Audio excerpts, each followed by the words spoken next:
السلام عليكم ورحمة الله وبركاته. إن الحمد لله نحمده ونستعينه ونستغفره ونعوذ بالله من شرور أنفسنا ومن سيئات أعمالنا. من يهده الله فلا مضل له ومن يضلله فلا هادي له. أشهد أن لا إله إلا الله وحده لا شريك له وأشهد أن محمدا عبده ورسوله وصفيه من خلقه وخليله. أدى الأمانة وبلغ الرسالة ونصح للأمة وكشف الله به الغمة وجاهد في الله حق جهاده حتى أتاه اليقين وتركنا على محجة بيضاء ليلها كنهارها لا يزيغ عنا إلا هالك. اللهم فصل وسلم وزد وبارك وأنعم وكرم ومجد على عبدك ورسولك محمد صلى الله عليه وعلى آله وصحبه وسلم. فقال عز من قائل: يا أيها الذين آمنوا اتقوا الله حق تقاته ولا تموتن إلا وأنتم مسلمون. وقال عز وجل: يا أيها الذين آمنوا اتقوا الله وقولوا قولا سديدا يصلح لكم أعمالكم ويغفر لكم ذنوبكم ومن يطع الله ورسوله فقد فاز فوزا عظيما. أما بعد فإن أصدق الحديث كتاب الله وخير الهدى هدى محمد صلى الله عليه وسلم وشر الأمور محدثاتها وكل محدثة في الدين بدعة وكل بدعة ضلالة وكل ضلالة في النار. Hadirin Allah Subhanahu wa taala, pada kesempatan kali ini daurah kita membahas mengenai mencintai karena Allah, yang mana cinta adalah bagian daripada sunatullah yang Allah berikan kepada kita. Dengan cinta teranglah segala kegelapan. Cinta adalah airnya kehidupan. Dengan cinta meriuklah dahan yang tua menyambut dahan yang muda. Dengan cinta rusa betina menyambut rusa jantannya. Dengan cinta bermekarlah bunga, tumbuhlah tanaman, dan menjadi berbahagialah kehidupan. Tanpa cinta tumbuhan akan menjadi layu. Tanpa cinta tanaman akan menjadi gersang. Tanpa cinta kehidupan tidak akan merasa nyaman. Bahkan bukankah Tuhan kita mengatakan bahwa intisari daripada hubungan rumah tangga, mengarungi biduk rumah tangga adalah mendapatkan cintanya. Wa ja'ala bainakum mawaddatan wa rahmah. Allah akan berikan kecintaan, mawaddah sekaligus rahmahnya atas pasangan yang mencari kebahagiaan dengan taat dan takwa kepadanya. Maka tema ini bukan tema yang ringan. Tema ini bukan tema sekedar percintaan atau sekedar permainan kata-kata. Tema ini adalah pengamalan yang harusnya setelah kegiatan daurah ini dilaksanakan, kita mengamalkan esensi daripada cinta karena Allah. Karena ada yang memahami cinta menurut definisi terminologi barat, mendefinisikan cinta sesuai dengan apa yang dilihat di film-film seri-seri Netflix. Mendefinisikan cinta hanya sekedar patokan dari cerita-cerita telenovela atau cerita-cerita sinetron. Cinta bukan apa yang dipersepsikan di dalam tontonan-tontonan orang-orang hari-hari ini. Cinta begitu suci, cinta begitu mulia. Cinta adalah pengorbanan dan cinta juga realistis. Maka definisi cinta kita harusnya adalah definisi agama, bukan definisi orang-orang kufar, bukan definisi orang-orang yang tidak bertanggung jawab, yang mereka hanya membatasi cinta hanya sekedar hubungan. Bahkan mereka mendefinisikan cinta sebagai pacaran, mereka mendefinisikan cinta sebagai khulwat, mereka mendefinisikan cinta sebagai ikhtilat, bukan sebagaimana agama mendefinisikan cinta. Saking agungnya cinta, ada 60 kosakata bahasa Arab. Sebagian mengatakan 90 kosakata bahasa Arab tentang satu kata cinta. Bahkan sesuatu yang tidak bisa kita kontrol adalah cinta. Sebagaimana ungkapan dalam sebuah ayat, Rabbana la tu'akhidna in nasina wa akhta'na. Ya Allah, jangan kau hukum kami apabila kami tidak mengetahui dan apabila kami berbuat salah. Sekaligus kita mengatakan ma la taqata lana bih, dan ampunilah atas yang tidak kami mampukan. Sebagian ulama menafsirkan seperti At-Tawus, ma la taqata lana bih, artinya adalah al-hub wal mawaddah. Ya Allah, ampunilah kami atas apa yang tak kami mampu lakukan. Artinya perasaan cinta, kata Tawus. Karena dia terkadang tidak bisa kita kontrol. Bukankah cintanya Nabi SAW kepada Aisyah itu melebihi cintanya kepada istri-istrinya yang lain? Karena memang itulah yang tidak bisa beliau kontrol. Beliau mencintai Aisyah karena Allah memberikan kecintaan lebih kepada Aisyah dibandingkan istri-istri lainnya. Dan beliau tidak segan-segan ketika ditanya, siapa yang paling kau cintai ya Rasulullah? Maka beliau mengatakan Aisyah. Wa minar rijal ya Rasulullah, dari kalangan laki-lakinya abuha, ayahnya. Maka konsep percintaan kita haruslah konsep percintaan Rasulullah SAW. Kita ingin meladani bagaimana cintanya Rasulullah SAW kepada istri-istrinya, bagaimana cintanya Abdurrahman bin Abi Bakar kepada Atikah bintu Abi Amir, bagaimana cintanya Mughith kepada Barirah, bagaimana cintanya Asma kepada Zubair, bagaimana cintanya Fatimah bintu Qais kepada Usama bin Zaid, bagaimana kisahnya dan cintanya para sahabiat dengan sahabat, para salafus saleh dengan pasangan-pasangan mereka. Kita terlalu banyak mendapatkan informasi tentang cintanya si Fulan dan Allan, yang padahal cerita itu dibangun dari kisah-kisah fiktif. Islam punya referensi luas mengenai tokoh-tokoh yang telah sukses dalam membangun biduk cintanya. Mereka adalah para salafus saleh. Mereka yang kita ikuti teladannya dalam agama, juga kita ikuti teladannya dalam cinta. Bukan manhaj salaf apabila hanya mengikuti dalam tata cara ibadah saja. Manhaj salaf juga ikut dalam perkara muamalah, dalam perkara akhlak, dalam perkara adab, dalam perkara cinta dan mencintai. Hadirin Allah Subhanahu wa taala. Maka pada kesempatan kali ini kita harus mengetahui bahwa bukan pembahasan yang hanya menjadi segmen khusus pembahasan cinta, tapi dia layak untuk dipaparkan kepada setiap kalangan, bahwa Islam bukan hanya berbicara tentang ganjaran dan hukuman. Islam juga berbicara tentang harapan. Islam juga bicara tentang cinta. Bukankah kita tahu ibadah akan menjadi sempurna dengan khauf, raja, dan mahabbah. Mahabbah adalah inti sari di tengah-tengahnya. Di kanannya ada khauf, di kirinya ada raja, dan di tengah-tengah ada mahabbah. Dan seorang tidak sempurna ibadahnya bila dia tidak memasukkan unsur cinta ke dalamnya. Dan Ahlus Sunnah wal Jamaah mengimbangi ketiga aspek ini. Bukan hanya berat kepada salah satunya, karena bila berat kepada hubnya saja akan menjadi sufiyah yang akan disesatkan oleh banyak pemahaman-pemahaman kelirunya. Apabila berat di khaufnya akan menjadi khawarij, apabila berat di rajaannya akan menjadi murji'ah. Maka Ahlus Sunnah wal Jamaah mengimbangi ketiga aspek: cinta, rasa khawatir, dan rasa harap dalam setiap peribadatan. Hadirin Allah Subhanahu wa taala, banyak di antara kita, banyak kami dapati pesan-pesan yang masuk ke dalam WhatsApp. Begitu pula keterlibatan kami kepada islah dari setiap mereka yang berkonsultasi pasca kajian. Ada pesan-pesan di mana ungkapan seorang istri mengeluh akan suaminya.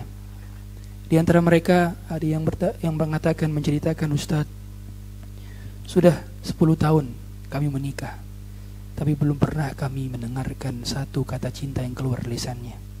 Hari-hari kami, rumah tangga kami layaknya rumah tangga yang gersang, hanya menjalankan rutinitas dan formalitas. Nama-nama kami hanya tercantum di kartu keluarga. Tidak ada rumah dalam rumah kami, tidak ada tempat tinggal dalam tempat tinggal kami. Yang ada hanya formalitas, hubungan yang gersang. Ada lagi yang mengatakan, Ustaz, suami kami tidak peduli sama sekali kepada kami. Datang hanya ketika butuhnya saja, tanpa ada muqaddimah, tanpa ada kata-kata yang menyejukkan. Ternyata pasangan kita tidak hanya butuh itunya saja, tapi butuh pendahuluan, bahkan butuh kata-kata yang menyejukkan.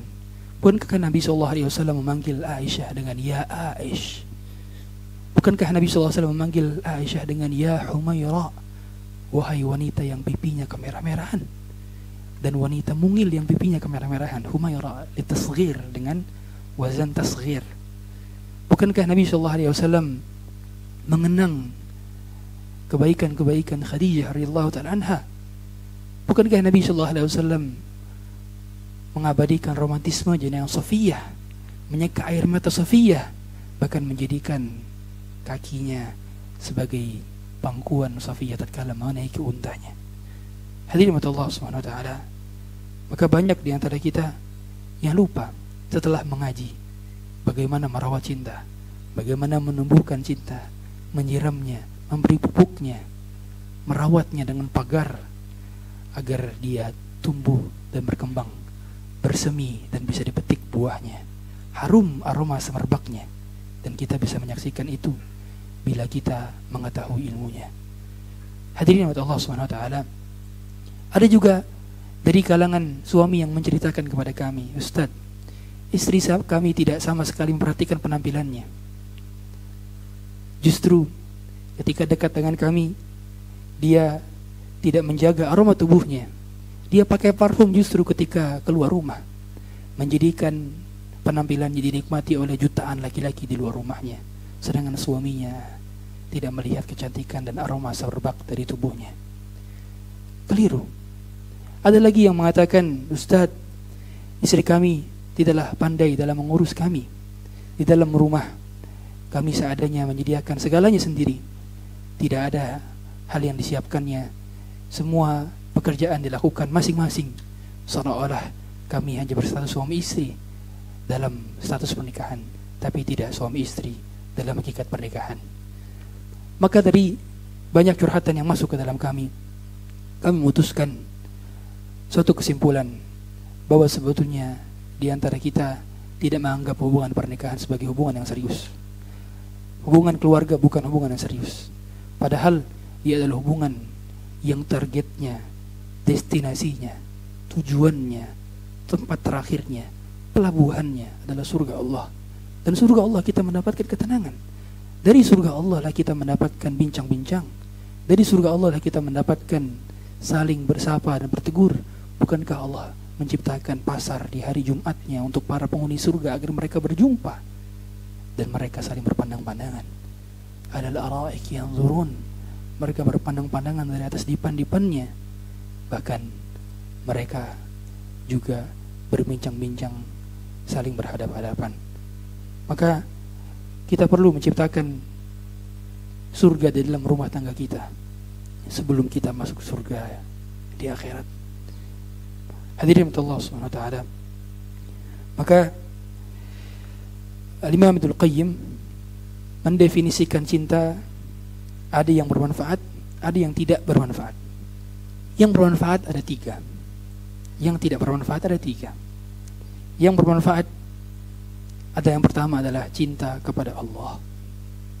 Cinta kepada Allah. Yang kedua, cinta karena Allah. Dan yang ketiga, cinta yang membuat kita semakin cinta kepada Allah, atau cinta kepada amalan yang semakin membuat kita cinta kepada Allah dan menjauhkan dari kemurkaannya. Begitu pula cinta yang dimurkai ada 3, yaitu cinta bukan kepada Allah, dan cinta yang kedua adalah bukan karena Allah, dan cinta kepada amalan yang semakin menambah kemurkaan Allah. Itulah 3 cinta yang diridhoi dan 3 cinta yang dimurkai. Dan ternyata Nabi SAW pernah mengungkapkan dalam hadis riwayat Tirmidzi yang disahihkan oleh para ulama, di antara doanya Nabi Daud adalah minta cinta kepada Allah. Allahumma inni as'aluka hubbak wa hubba man yuhibbuk wa hubba amalin yuqarribuna ila hubbik. Ya Allah, aku mohon kecintaan kepada Engkau. Allahumma inni as'aluka hubbak wa hubba man yuhibbuk, dan kecintaan kepada mereka yang mencintai engkau. Wa hubba ila amalin yuqarribuna ila hubbik, dan kecintaan kepada amalan yang semakin mendekatkan kepada kecintaan kepada engkau. Berarti cinta itu diminta, karena cinta adalah pemberian. Makanya mengapa Allah katakan wa ja'ala bainakum mawaddatan wa rahmah. Dia memberikan cinta kepada kalian. Artinya, seberapa pandai suami mengusahakan diri untuk mencintai istrinya, seberapa cerdas dan cerdik istri mengusahakan untuk mencintai suaminya, kalau tidak Allah tempatkan rasa cinta itu dalam hatimu, maka tidak akan pernah Allah jadikan kalian saling mencintai. Sehingga kecintaan adalah pemberian. Dia bukan semata-mata ikhtiar, tapi dia adalah pemberian. Dia adalah given, dia adalah anugerah. Makanya mengapa Nabi SAW meminta kecintaan kepada mereka yang juga mencintai Allah. Maka pastikanlah kita mencintai orang yang mencintai Allah, dan semoga orang yang mencintai kita adalah orang yang mencintai Allah. Dan semoga orang yang kita cintai adalah orang yang juga sama-sama membuat kita cinta kepada Allah dan menjauhkan dari kemurkaannya. Begitu pula sebaliknya. Karena bila kita sekedar mencintai saja, maka tidak menjadikan kita masuk ke dalam surga. Tapi cinta yang membuat kita cinta kepada Allah, cinta yang akan melanggengkan sampai ke surga. Orang bila berkata I love you saja, tapi tidak dikaitkan dengan cintanya Allah, maka cintanya akan sirna dan pupus sepanjang nafas dalam hidup di dunia. Tapi bila cinta yang dia kaitkan kepada Allah, cintanya akan melanggengkan sampai dia masuk dan melangkahkan kaki di tanah-tanah surga. Oleh karenanya beliau sallallahu alaihi wasallam berdoa dan mengungkapkan rasa cintanya kepada Hasan bin Ali radhiyallahu taala anhuma, yaitu cucu beliau sallallahu alaihi wasallam, dengan mengatakan Allahumma inni uhibbuhu fa ahibbahu wa ahibba man yuhibbu. Ya Allah, aku mencintainya, maka cintailah dia dan cintailah orang-orang yang mencintai dia. Berarti cinta perlu diungkapkan, cinta perlu diekspresikan, cinta perlu disampaikan. Oleh karenanya kami pribadi, bila ada guru kami yang banyak memberikan jasa kepada kami, kami tidak segan-segan mengatakan inni uhibbuka fillah. Uhibbuka fillah itu perkataan berat yang nantinya kita akan ditanya di hari kiamat. Maka ketika kita mengatakan inni uhibbuka fillah, inni uhibbukum fillah, kita betul-betul akan ditanya di hari kiamat, benarkah kalian mencintai atas dasar cintanya Allah? Karena patokan cinta seseorang karena Allah adalah kalau dia objek yang dicintainya itu bertakwa kepada Allah, semakin bertakwa kepada Allah maka semakin bertambah cintanya. Bila dia tidak bertakwa kepada Allah atau berkurang ketakwaan kepada Allah, maka berkurang pula cintanya. Itulah cinta karena Allah. Sehingga cinta karena Allah itu patokannya adalah apa-apa yang objek dicintainya itu semakin dekat kepada Allah, maka dia semakin mencintai dirinya. Bila dia mengurangi ketakwaannya kepada Allah, maka semakin berkurang juga rasa cintanya. Berarti kadar kecintaan kita kepada pasangan sesuai dengan kadar takwanya. Kadar cinta kita kepada saudara, teman, guru bahkan, itu sesuai dengan kadar takwanya. Yang semakin dia bertakwa, maka aku semakin mencintainya. Semakin dia jauh dari Allah, maka semakin berkurang rasa cintaku padanya. Itulah kecintaan yang dibangun atas dasar cintanya kepada Allah. Dan ini nanti akan ditanya, dalilnya mana Ustaz? Dalilnya adalah hadis qudsi yang nantinya Allah akan sampaikan, ainal mutahabbuna li jalali. Mana mereka yang saling mencintai karenaku? Mereka akan dipanggil. Bahkan dalam sebuah hadis sahih, lahum manabira min nur. Mereka akan ditempatkan di mimbar-mimbar yang penuh dengan cahaya.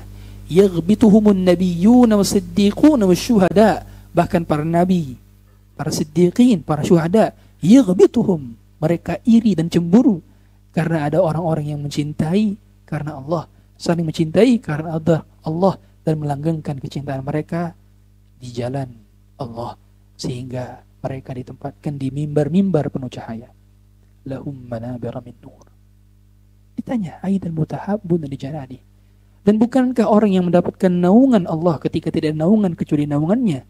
Rajulan tahabba fillahi wajtama'a alaihi wa tafarraqa alaihi. Dua orang yang saling mencintai karena Allah, berkumpulnya karena Allah, berpisahnya karena Allah, berjumpanya karena Allah, pertemuannya karena Allah. Dan mereka yang berjumpa dan berpisah karena Allah, mereka menginginkan setiap perjumpaannya mengharapkan perjumpaan lagi di surga. Dan perpisahannya melahirkan pertemuan kembali di surga. Karena kami berpisah untuk berjumpa. Begitulah mereka yang menjadikan kecintaannya hanya kepada Allah. Dan pembagian cinta itu dibahas di banyak kitab Al-Imam Ibnul Qayyim. Begitu pula penjelasan mengenai tadi melanggengkan hubungan rumah tangga itu dibahas dalam kitab Syekh Albani, namanya kitab Tuhfatul Arus.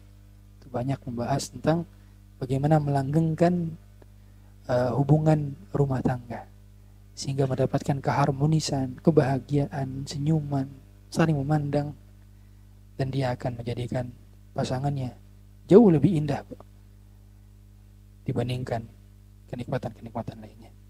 Hadirin oleh Allah SWT, maka dahulu Aisyah, kita tahu bahwa Aisyah adalah seorang yang paling cintai oleh Nabi SAW. Nabi SAW pernah ditanya oleh Fatimah, dan Fatimah mengeluhkan bahwa istri-istri Nabi lainnya itu melaporkan akan kecenderungan Nabi SAW kepada Aisyah saja, tapi tidak kepada istri-istrinya yang lainnya. Maka Nabi SAW pun bertanya kembali kepada Fatimah, wahai Fatimah, bukankah engkau mencintai apa yang aku cintai? Kata Fatimah, ajal, iya betul. Maka cintailah dia sebagaimana aku mencintainya. Artinya Nabi SAW sedang mengajarkan, kalau kau mencintaiku, maka kau juga cinta kepada kecintaanku. Selama tidak ada pelanggaran syariat, maka cintailah juga apa yang menjadi kecintaanku. Artinya Nabi SAW sedang mengajarkan bahwa cinta beliau kepada Aisyah sama sekali tidak melanggar syariat. Karena kecintaan memang adalah sesuatu hal yang tidak bisa dapat dikontrol, dipegang. Oleh karenanya di antara doa Nabi SAW, Allahumma hadha qasami fima amlik, fala talumni fima tamlik wala amlik. Ya Allah, inilah pembagianku atas apa yang aku mampukan, maka jangan engkau mencelaku dari apa yang aku tidak mampu sedangkan kau mampu. Kata para ulama, yang tidak Rasulullah mampu adalah al-hub, kecintaan yang tidak Rasulullah mampu, dibagi-bagi. Jadi beliau mengatakan, ya Allah, ini yang bisa saya mampukan. Jadi beliau memberikan nafkah semuanya. Setiap istri punya rumah di samping Masjid Nabawi. Setiap istri diberikan jatah malamnya, kecuali yang mereka mau menghibahkan jatah malamnya kepada istri lainnya, seperti Saudah radhiyallahu ta'ala diberikan kepada Aisyah. Setiap istri mendapatkan jatah nafkahnya dari zahir dan batin. Setiap istri mendapatkan pengajarannya, mendapatkan pendidikannya, mendapatkan pertemuan dengannya. Tapi beliau mengatakan, fala tarumni fima tamlik wala amlik. Jangan kau cela aku dari apa yang kau miliki sedangkan aku tidak miliki. Qila huwal hub. Kata perawi dari hadis ini, yaitu cinta. Hadirin Allah SWT, maka beliau SAW juga membela Aisyah di antara istri-istrinya. Makanya tatkala Ummu Salamah melaporkan sesuatu kepada Nabi SAW untuk berlaku adil kepada istri-istri lainnya, maka beliau mengatakan, bukankah wahyu itu tidaklah turun kecuali ketika, paling sering adalah ketika aku berselimutkan dengan Aisyah. Jadi wahyu itu paling sering turun ketika Nabi SAW satu selimut bersama Aisyah, sedangkan bersama istri-istrinya yang lain tidaklah sering turun. Artinya Nabi SAW juga membela Aisyah dalam perkara-perkara yang sifatnya tidak bisa dizahirkan. Dan hadirin Allah Subhanahu wa taala, maka dalam kesempatan kali ini kami ingin menyampaikan bagaimana sebetulnya Rasulullah SAW melanggengkan cintanya, merawat cintanya, memupuk kembali akar-akarnya, dan menguatkan lagi batang-batangnya, sehingga dahan-dahannya tumbuh rindang, berdaunkan lebat dan hijau, dan bermaniskan buah yang legit ketika dimakan. Itulah rumah tangga Nabi SAW. Dan cara beliau, rumah tangga Nabi SAW adalah rumah tangga yang realistis. Kenapa saya katakan realistis? Karena kalau Anda baca novel-novel, Anda lihat film-film, seolah-olah rumah tangga mereka adalah rumah tangga tanpa luka dan celah, rumah tangga tanpa perselisihan di dalamnya, tanpa ada keributan dalamnya. Tapi rumah tangga Nabi SAW rumah tangga realistis, karena beliau mengajarkan kepada kita dan Allah mentakdirkan cara agar beliau bermuamalah kepada istrinya sehingga bisa kita teladani. Maka ada permasalahan dalam rumah tangga beliau. Ustaz, ada rumah tangga Imam Ahmad. Imam Ahmad pernah memberikan testimoni, aqamat indi Ummu Salihin falam yakhtalif ana wa hiya walau fil kalimah. Saya berumah tangga dengan Ummu Salih 20 sana, 20 tahun, dan saya belum pernah berselisih dengan dia walaupun satu kata. Apakah rumah tangga Imam Ahmad lebih baik daripada rumah tangga Nabi SAW? Tidak. Para ulama ijma' rumah tangga Nabi SAW lebih baik daripada rumah tangga siapapun di seluruh permukaan bumi, meskipun beliau memiliki masalah. Karena ada masalah dalam rumah tangganya adalah pelajaran bagi kita semua. Pelajaran. Kalau tidak ada permasalahan, dari mana kita bisa menghadapi problematika dan permasalahan dalam rumah tangga sesuai dengan umur pernikahannya. Selama kita masih berumah tangga, berbiduk rumah tangga, mengarungi bahteranya, selama itu pula masih ada permasalahannya. Dan jangan pernah kita kira bahwa dengan menikah hilang semua problem. Dan janganlah kita mengira juga kalau semenjak hijrah hilang semua permasalahan. Tidak ada jaminan. Bahkan lahirlah masalah baru. Tapi bukankah Allah yang mengatakan bahwa yang bertakwa akan diberikan jalan keluar? Maka demikian pula, siapa yang mengalami masalah rumah tangga, selesaikanlah dengan takwanya. Selesaikanlah dengan takwanya. Karena Allah menaruh ayat "Wa man yattaqillaha yaj'al lahu makhraja" di dalam surah At-Talaq yang memiliki pesan besar bahwa banyak permasalahan rumah tangga tidak diselesaikan dengan takwa, tapi diselesaikan dengan akal, diselesaikan dengan analisa, diselesaikan dengan experience, diselesaikan dengan konsultasi, diselesaikan dengan hubungan-hubungan yang haram. Maka Allah menyuruh kita untuk mengembalikan sesuatunya kepadanya. Hadirin Allah Subhanahu wa taala, yang pertama, Nabi SAW dalam rumah melanggengkan hubungan pernikahannya adalah dengan bercengkrama dengan istrinya. Bercengkrama dengan istrinya. Sebetulnya saya sudah ngirim PPT, tapi kelihatankah di sana? Ya, tadi ada PPT, ada hadis-hadisnya saya sudah sampaikan. Ntar mungkin bisa di-share saja kalau tidak kesempatan. Nabi SAW bercengkrama dengan istrinya. Beliau berbincang-bincang dengan istri-istrinya. Beliau memiliki keharmonisan rumah tangga dengan mengobrol. Dan benar ada penelitian bahwa 90% rumah tangga itu ngobrol. 90% isi rumah tangga adalah ngobrol. Jadi nggak ada diem-dieman, nggak ada introvertan, semua ngobrol. Dan beliau justru menghabiskan waktu malamnya dengan ngobrol dengan istrinya. Makanya usahakan kalau kita seorang suami malam itu sudah di rumah. Malam sudah di rumah, usahakan. Karena ada waktu istri dan anak-anak yang sudah harus kita dengarkan ceritanya. Kita seka air matanya. Kita peluk dingin tubuhnya. Kita jadikan dirinya nyaman dengan kita keberadaannya. Makanya Nabi SAW mendengarkan curhatan Aisyah. Kita tahu ceritanya semuanya, kisah 11 perempuan yang bercerita kepada Aisyah radhiyallahu ta'ala anha di pagi harinya. Atau ada yang mengatakan bahwa itu adalah cerita di zaman jahiliyah yang Aisyah dengar kemudian dicerita kepada Nabi SAW. Di dalam hadis ini riwayat Bukhari Muslim, hadisnya sahih muttafaqun alaih.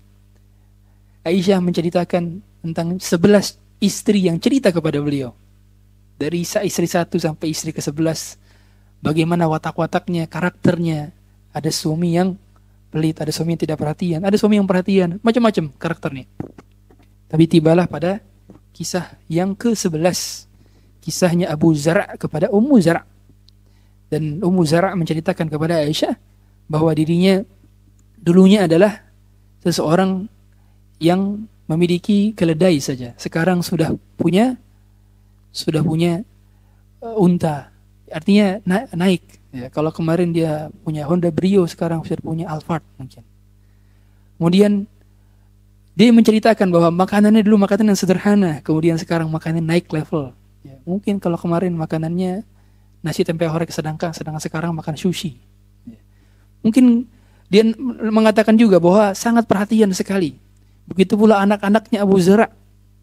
Anak-anaknya adalah anak yang soleh, yang solehah, memperhatikan bagaimana ibunya. Dan banyak Abu Zar' memberikan perhatian kepadanya sehingga tidak bisa Ummu Zar' melupakan Abu Zar'. Sampai satu ketika Abu Zar' menikah kembali dengan seorang wanita dan menceraikan Ummu Zar' karena tertarik dengan paras cantiknya, hingga akhirnya Ummu Zar' pun diceraikan, dan setelah masa iddahnya Ummu Zar' menikah lagi dengan laki-laki lainnya, mendapatkan kekayaan yang sama, bahkan lebih kali lipat, 2 kali lipat dibandingkan kekayaan Abu Zar'.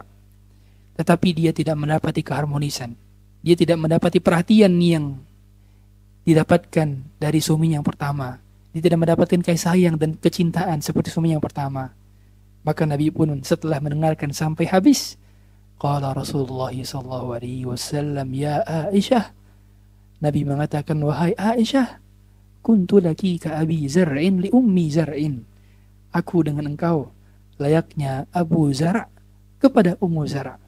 Lakin la ukhalifuk, lakin la utalliquk, atau kama qala Nabi sallallahu alaihi wasallam. Tapi Aisyah, ingatlah aku tidak menceraikan engkau.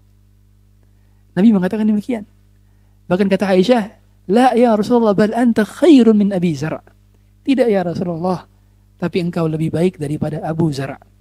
Lihatlah percakapan indah, rumah tangga indah. Rumah tangga yang indah bukan tentang perabotannya, bukan tentang fasilitasnya, bukan tentang rumah megahnya, bukan tentang mobil mewahnya, bukan tentang tas brandednya, tapi tentang percakapan ini. Percakapan yang didengar dan didengarkan. Percakapan yang direspon dan diresponkan. Nabi merespon. Arti respon itu berarti Nabi menyimak 11 cerita dari awal hingga akhir. Karena tidaklah respon datang kecuali dari hasil simakan didengar dari awal. Kita tidak bisa berkomentar kalau kita tidak tahu jalan ceritanya. Kita tidak bisa memberikan respon kalau kita tidak menyimak dari awal. Ternyata Nabi menyimak. Nabi mendengarkan. Nabi mengapresiasi waktu dan effortnya Aisyah. Nabi mengapresiasi setiap kata-kata yang keluar dari kalimat-kalimat Aisyah. Nabi memperhatikannya dengan seksama. Seandainya saat itu sudah ada handphone, Nabi nggak main handphone. Seandainya saat itu sudah ada TV, Nabi mungkin nggak nonton TV. Artinya, wahai para suami, kemampuan Anda dalam mendengarkan bukan sekedar bukan. Mendengarkan itu juga merespon. Skill listening itu bukan cuma dengerin terus, bukan. Skill listening itu juga skill memahami. Skill listening juga skill merespon. Dan beliau mengajarkan kepada kita bahwa rumah tangga itu dibangun di atas berbincang-bincangan, ngobrol. Kemudian yang kedua, Nabi SAW di dalam rumah, beliau juga pernah menyeka air mata istri-istrinya. Diriwayatkan dalam hadis yang sahih, riwayat Imam An-Nasa'i, kanat Safiyyatu ma'a Rasulillah sallallahu alaihi wasallam fi safarin wa kana dhalika yawmuha. Satu ketika diundilah safar, perjalanan safar. Dan kalau fikih poligami, kalau ada beberapa istri, maka diundi. Yang mau safar itu diundi. Kebetulan yang keluar undiannya adalah undian Safiyyah. Maka akhirnya itu pun adalah hari Safiyah bersama Nabi SAW ikut ke dalam safarnya. Fa'abta'at fil masir. Kebetulan unta Safiyah ini untanya lambat. Jadi Safiyah dikasih kendaraan lambat. Artinya apa? Artinya saat itu wanita itu bila dia mampu menunggangi unta, mereka dipersilakan untuk menunggangi unta. Artinya tidak tercela wanita yang bisa nyetir. Tidak tercela wanita yang bisa nyetir. Begitu para ulama mengatakan. Tapi tetap saja kalau safar harus sama mahram. Tapi maksudnya adalah poinnya adalah tidak tercela wanita yang bisa nyetir. Karena Safiyah pun dikasih satu unta untuk mengendari dirinya. Makanya Nabi SAW mengatakan, khairu nisa'in nisa'u Quraisyin rakibnal ibila. Sebaik-baik wanita adalah wanita Quraisy yang mampu menunggangi unta. Karena wanita Syam itu tidak bisa menunggangi unta. Wanita Syam. Wa kanat Maryam bintu Imran la tarkibnal ibila. Gitu kata Nabi. Karena Maryam bintu Imran itu tidak bisa nunggangin unta. Padahal Maryam bintu Imran adalah wanita terbaik sepanjang peradaban manusia. Tapi nggak bisa naik unta. Nah, wanita Quraisy itu jago-jago naik unta. Meskipun Safiyah, as we know, dia bukan Quraisy. Safiyah bintu Khuwailid adalah seorang bintul Yahud yang Nabi SAW dahulu pernah membahagiakan hati Safiyah. Tatkala Safiyah dirundung oleh Hafsah, dikatakan oleh Hafsah kepada Safiyah, ya bintal Yahud, wahai anak Yahudi. Tapi kemudian Safiyah nangis dan Nabi melihat tangisan Safiyah.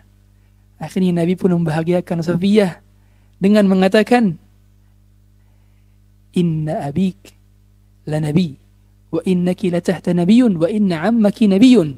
Wahai Safiyah, sesungguhnya ayahmu adalah nabi. Ayah siapa? Dia adalah keturunan Nabi Harun.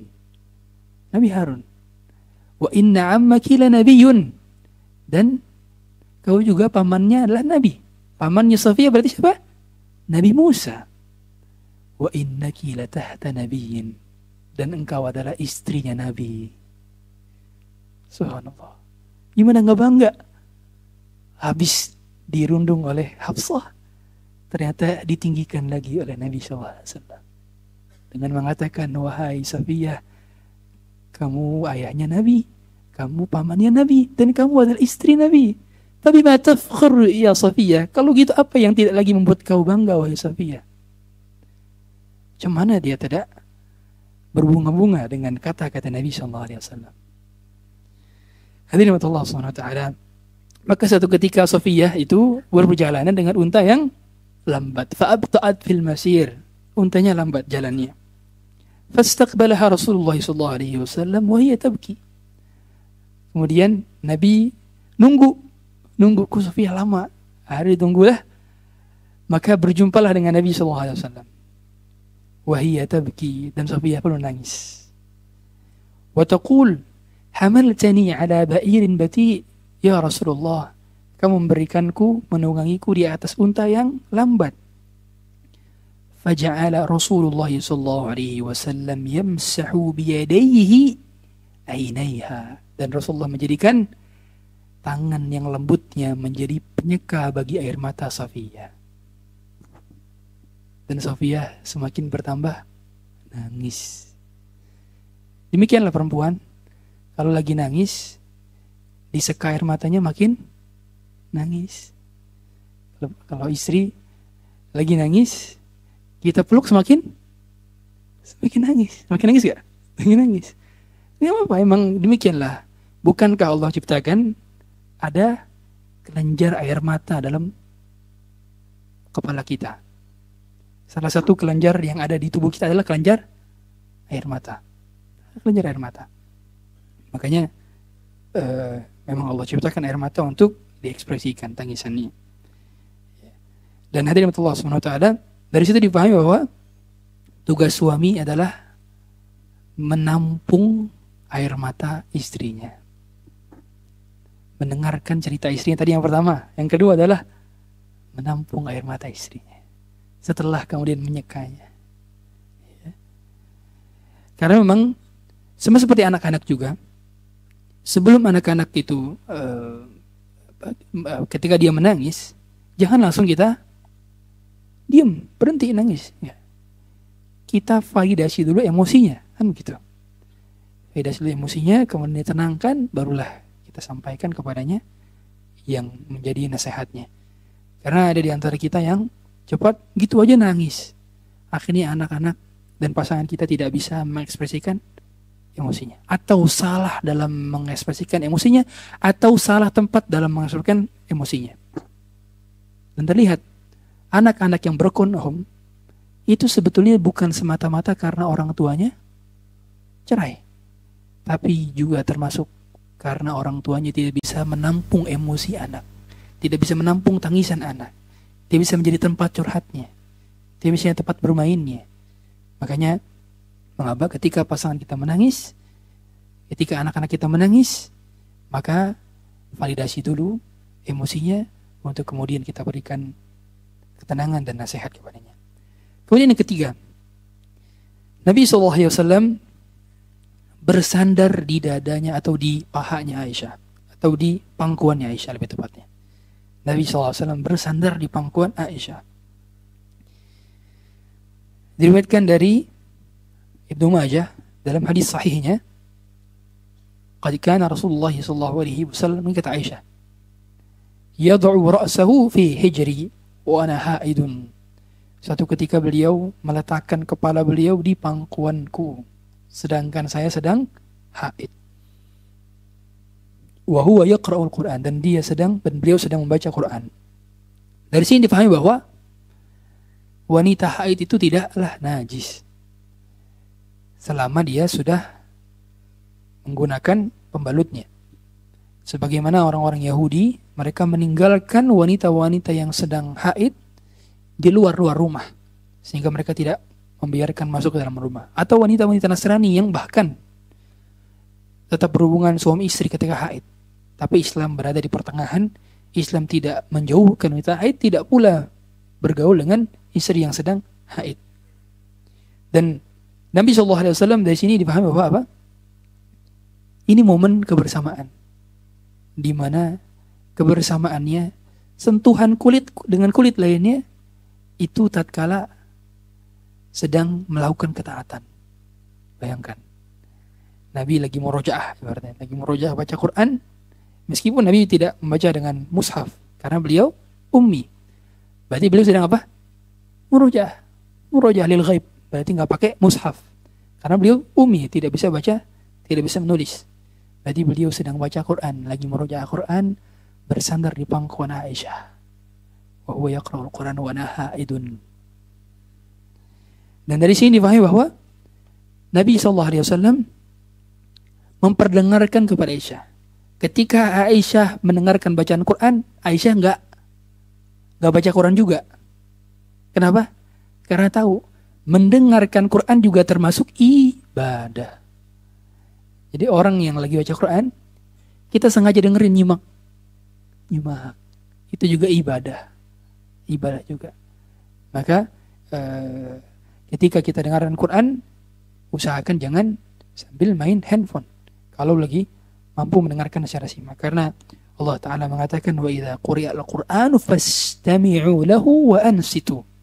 Ketika dibacakan Quran, maka istami'u itu listening with all ears. Apa bahasa Indonesianya? Mendengarkan dengan seluruh kemampuan untuk mendengarkan. Jadi betul-betul menyimak. Wa ansitu diam. Lagi baca Quran, dibaca Quran diam. Jadi bisa tidak ngobrol. Makanya sebagian ulama ada pembahasan gimana hukumnya kalau lagi putar merotal sambil ngobrol. Ada pembahasan seperti itu. Ya, pembahasan seperti itu. Meskipun kami lebih condong pendapat bahwa sekiranya hal demikian tetap tidak mengganggu bacaan Qurannya, artinya tidak sampai terbahak-bahak, maka tidak ada masalah. Allahu a'lam. Kemudian yang keempat, Nabi SAW membiarkan istrinya menyisir rambutnya. Artinya dari sini dipahami bahwa istri itulah fashion designernya suami. Memperhatikan suami dari sisi groomingnya. Ini perhatikan. Jadi Aisyah adalah ibunda kita hairstylistnya Nabi SAW. Kalau dikatakan gitu ya. Karena nyisirin Nabi SAW. Saya tanya, antum di sini kapan terakhir disisirin sama istri antum? Yang botak nggak usah jawab. Karena nggak bisa disisirin. Ini beliau disisiri. Dan pada saat itu Aisyah sedang di rumah. Nabi sedang itikaf di masjid. Dan beliau masukkan kepalanya ke dalam jendela rumah Nabi SAW. Atau jendela kamar Aisyah. Dan disisirin sama Aisyah. Bisa dipahami bahwa Nabi itu rambutnya panjang. Gimana bisa nyisirin kalau rambutnya botak? Nggak bisa. Kebetulan pas disisir rambut Nabi SAW panjang. Memang dalam hadis riwayat Tirmidzi, Nabi itu punya jenis bentuk rambut 3. Wafrah, limmah, jumah. Terkadang rambut beliau sampai segini. Terkadang rambut beliau sampai segini. Terkadang rambut beliau sampai segini. Nah, dan beliau membiarkan rambutnya menjuntai ke belakang. Jadi tidak diikat. Tidak diikat. Ada memang hadis yang menerangkan bahwa beliau pernah mengikat rambutnya dan dibelah tengah. Tapi beliau lebih sering membiarkan ke belakang. Dan beliau pakai minyak rambut. Bahkan dalam satu hadis dijelaskan dalam hadis Syama'il bahwa minyak rambut itu sampai menetes di bajunya. Berarti beliau pakai minyak rambut. Dan beliau SAW juga pernah, saat itu dikatakan oleh Abu Hurairah radhiyallahu anhu, pada saat beliau mandi dia menggunakan baju merah, kemudian keluar pada saat maghrib, kata Bilal, kata Bilal, aku melihat bulan purnama dan aku melihat ada Nabi SAW, ternyata beliau lebih indah dibandingkan bulan purnama. Artinya beliau grooming. Dan beliau mengatakan, dan aku melihat putih bersih betisnya Nabi SAW. Dan bisa dipahami bahwa apa? Beliau nisfus saq, yakni di atas mata kaki. Karena nggak mungkin bisa kelihatan betis kalau di bawah mata kaki. Berarti dipahami bahwa beliau tidak isbal. Tidak isbal. Jadi tidak isbal itu style. Stylenya Rasulullah SAW. Manly style. Seorang yang paling baik dalam hal groomingnya adalah beliau. Dan beliau adalah hal yang paling baik dari sisi kelaki-lakian. Dan ternyata laki-laki juga memperhatikan tubuh. Dalam artian dia tidak bau badan, kemudian memperhatikan penampilan. Dan beliau sangat-sangat memperhatikan bau mulutnya. Makanya beliau lagi sakit, mau sakit maut saja, masih sempat-sempatnya nyari siwak. Beliau setiap kali mau masuk ke rumah istrinya ngapain? Siwakan. Jadi perhatian sekali sama aroma tubuh. Aroma tubuh. Bahkan beliau melarang siapapun yang makan bawang mentah untuk pergi ke masjid. Man akala al-basala thumma wal karatha fala yaqrabanna masjidana. Dalam hadits lain, fala yaqrabanna musallana. Siapa yang makan bawang bombay, putih, daun bawang, mentah, maka jangan dekat-dekati masjid kami. Maka Nabi SAW dari sini dipahami bahwa beliau memperhatikan penampilan dan membiarkan istrinya yang menjadi hairstylistnya. Karena juga beliau SAW pernah diberi parfum oleh Aisyah ketika beliau ihram atau mau ihram, ya, pada saat mau pakai kain ihram. Maka kata Aisyah, kuntu utayyibun Nabi. Aku memakaikan parfum ke badannya Nabi SAW. Untuk ini sebelum niat. Sebelum di miqat. Karena kalau sudah di miqat, nggak boleh lagi kena parfum. Tapi kalau kena parfum boleh di badan sebelum niat. Artinya pada saat kita mau ngambil miqat, maka kita bisa memakai parfum ke badan. Seperti pakai deodoran, atau pakai parfum ke badan, bukan ke kain ihramnya. Kalau kain ihram tidak boleh. Karena kain ihram nantinya termasuk larangan dia kena parfum, ya. Kemudian yang kelima, Nabi SAW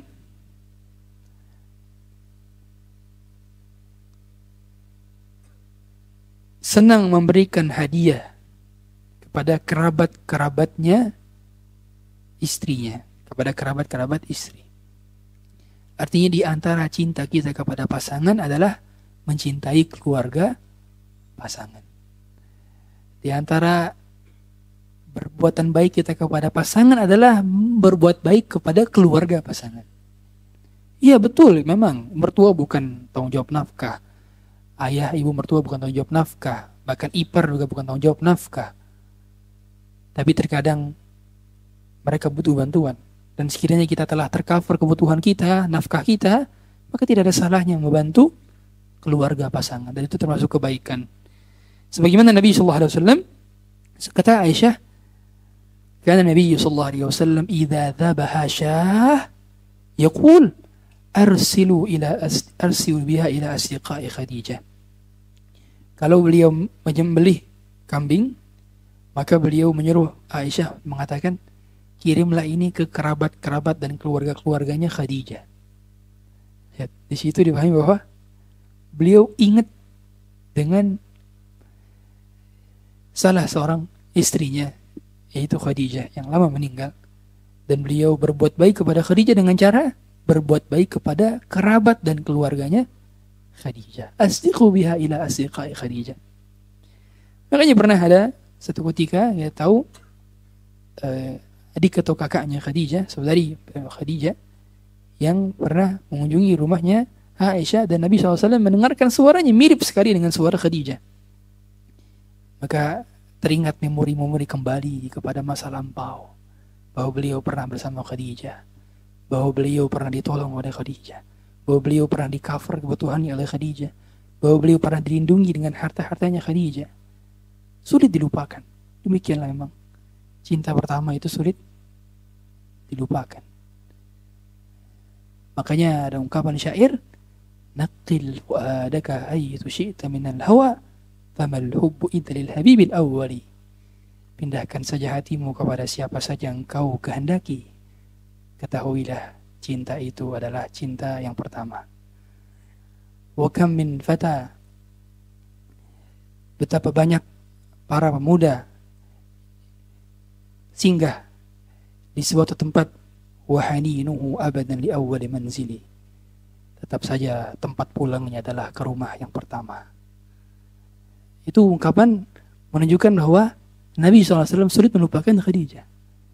Makanya mengapa pada saat beliau dikatakan oleh Aisyah, ma tazkuru fi ajuz min ajaiz Quraisy, mengapa kau masih ingat-ingat nenek-nenek tua itu, hamra asyirqain, yang giginya sudah banyak yang tanggal. Kata Nabi SAW, inni qad ruziqtu hubbaha, aku diberi rezeki untuk mencintai dirinya. Dan dari situ Nabi menyatakan bahwa pernikahan boleh saja sudah berakhir karena meninggalnya seorang, tapi memori tidak bisa dilupakan. Dan dari sini dipahami bahwa beliau sangat pandai dalam mengingat kebaikan setiap orang yang berbuat baik kepadanya. Jadi beliau itu tipikal orang yang tidak lupa dengan kebaikan seorang pun yang berbuat baik kepadanya. Bahkan dalam kebijakan-kebijakan yang terlihat, beliau ketika mau memerangi Fatuh Makkah ketika itu, ada beberapa orang yang pernah berbuat baik kepada beliau, nggak jadi dibunuh. Nggak jadi dibunuh, padahal kafir. Tapi beliau ingat. Makanya di antara tanda orang beriman, dia tidak cepat lupa dengan kebaikan orang. Dia ingat-ingat kebaikan orang. Bahkan bisa catat. Si fulan pernah pinjemin 100 ke saya. Tulis. Oh dia berarti ini. Nanti saya kalau dipinjam 100 saya balikin lagi. Jadi semua kebaikan-kebaikan beliau ingat. Kemudian yang keenam. Berjalan malam bersama istri. Berjalan malam bersama istri. Jadi Nabi SAW itu pernah berjalan malam bersama Aisyah. Dalam hadis riwayat Muslim, yang tentunya sahih, dari Abi Usaid, bahwa beliau mengatakan, kharaja Rasulullah SAW ilal hijri, beliau keluar bersama istrinya menuju Hijr. Ini Hijr Ismail. Fatahtajibu baina yadihi satrah atau sitrah. Maka beliau membentangkan kain atau tabir di antara beliau dan istrinya, bainahu wa bain ahli. Jadi beliau berjalan sara bi ahli, berjalan malam bersama istrinya. Ini terkadang kita perlu berjalan malam sama istri kita. Misalkan pada saat kita di rumah dan anak-anak sudah tidur dan ada yang jaga di rumah misalkan, ayo yang beb kita keluar malam, kita makan bakso bareng-bareng. Makan bakso. Kita bernostalgia 20 tahun, 30 tahun lalu. Perlu. Atau makan seblak misalnya. Ini ada yang dilakukan, meskipun malam-malam. Selama berdua saja. Dan itulah cara dalam mengeratkan hubungan rumah tangga. Kadang perlu ada hubungan dua, di mana kita rehat sebentar bersama pasangan dan menitipkan sebentar menitipkan besar anak-anak ke orang yang bisa dititipkan. Beliau melakukan itu. Artinya di sini ada aktivitas malam yang dilakukan di luar rumah sesekali bersama istrinya, dan ini tidak dengan lafaz kana, artinya tidak selalu sering dilakukan, tapi ada momen-momen di mana beliau jalan malam bersama istrinya. Tapi tentu tempat kalau dikontekstualisasikan sama sekarang, maka cari tempat yang tidak ada musiknya, tidak ada ikhtilatnya. Jadi berusaha entar sewa entah private room kah atau kafe-kafe yang tidak ada musik. Maka yang seperti itu dilakukan. Ya, harusnya. Kemudian yang ke-7, beliau sangat tahu kapan istrinya marah, atau beliau tahu mood istrinya. Istri-istrinya yang kita tahu bahwa setiap perempuan itu memiliki sifat moody, berubah mood, atau gampang mood swing ya. Karena kita tahu emang itu adalah karakter wanita, karena ada sifat hormonal dari haidnya. Orang wanita haid berarti dia biasanya mood swing. Nabi SAW tahu. Kata Aisyah radhiyallahu anha, Nabi SAW pernah mengatakan, pernah membisikkan ke telinganya Aisyah, ya Aisyah, wahai Aisyah, inni la'arifu hina takunina anni radiyah wa hina takunina 'alayya ghadban. Aku mengetahui wahai Aisyah, kapan dirimu marah, kapan dirimu ridha kepadaku, kapan dirimu lagi senang, kapan dirimu lagi murka, kapan dirimu lagi happy, kapan dirimu lagi mood swing. Wa kaifa dzalika ya Rasulullah? Gimana kamu bisa tahu ya Rasulullah?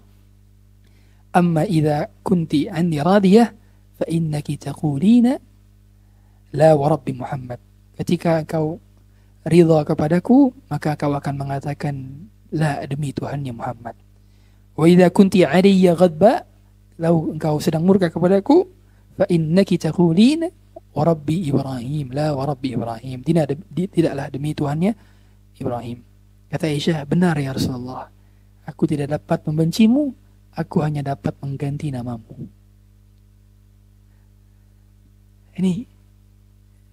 Ini percakapan indah sekali hadirin, layak ditulis dengan tinta emas. Kapan kita punya percakapan seindah ini dengan pasangan-pasangan kita? Yang jomblo senyum-senyum aja ya.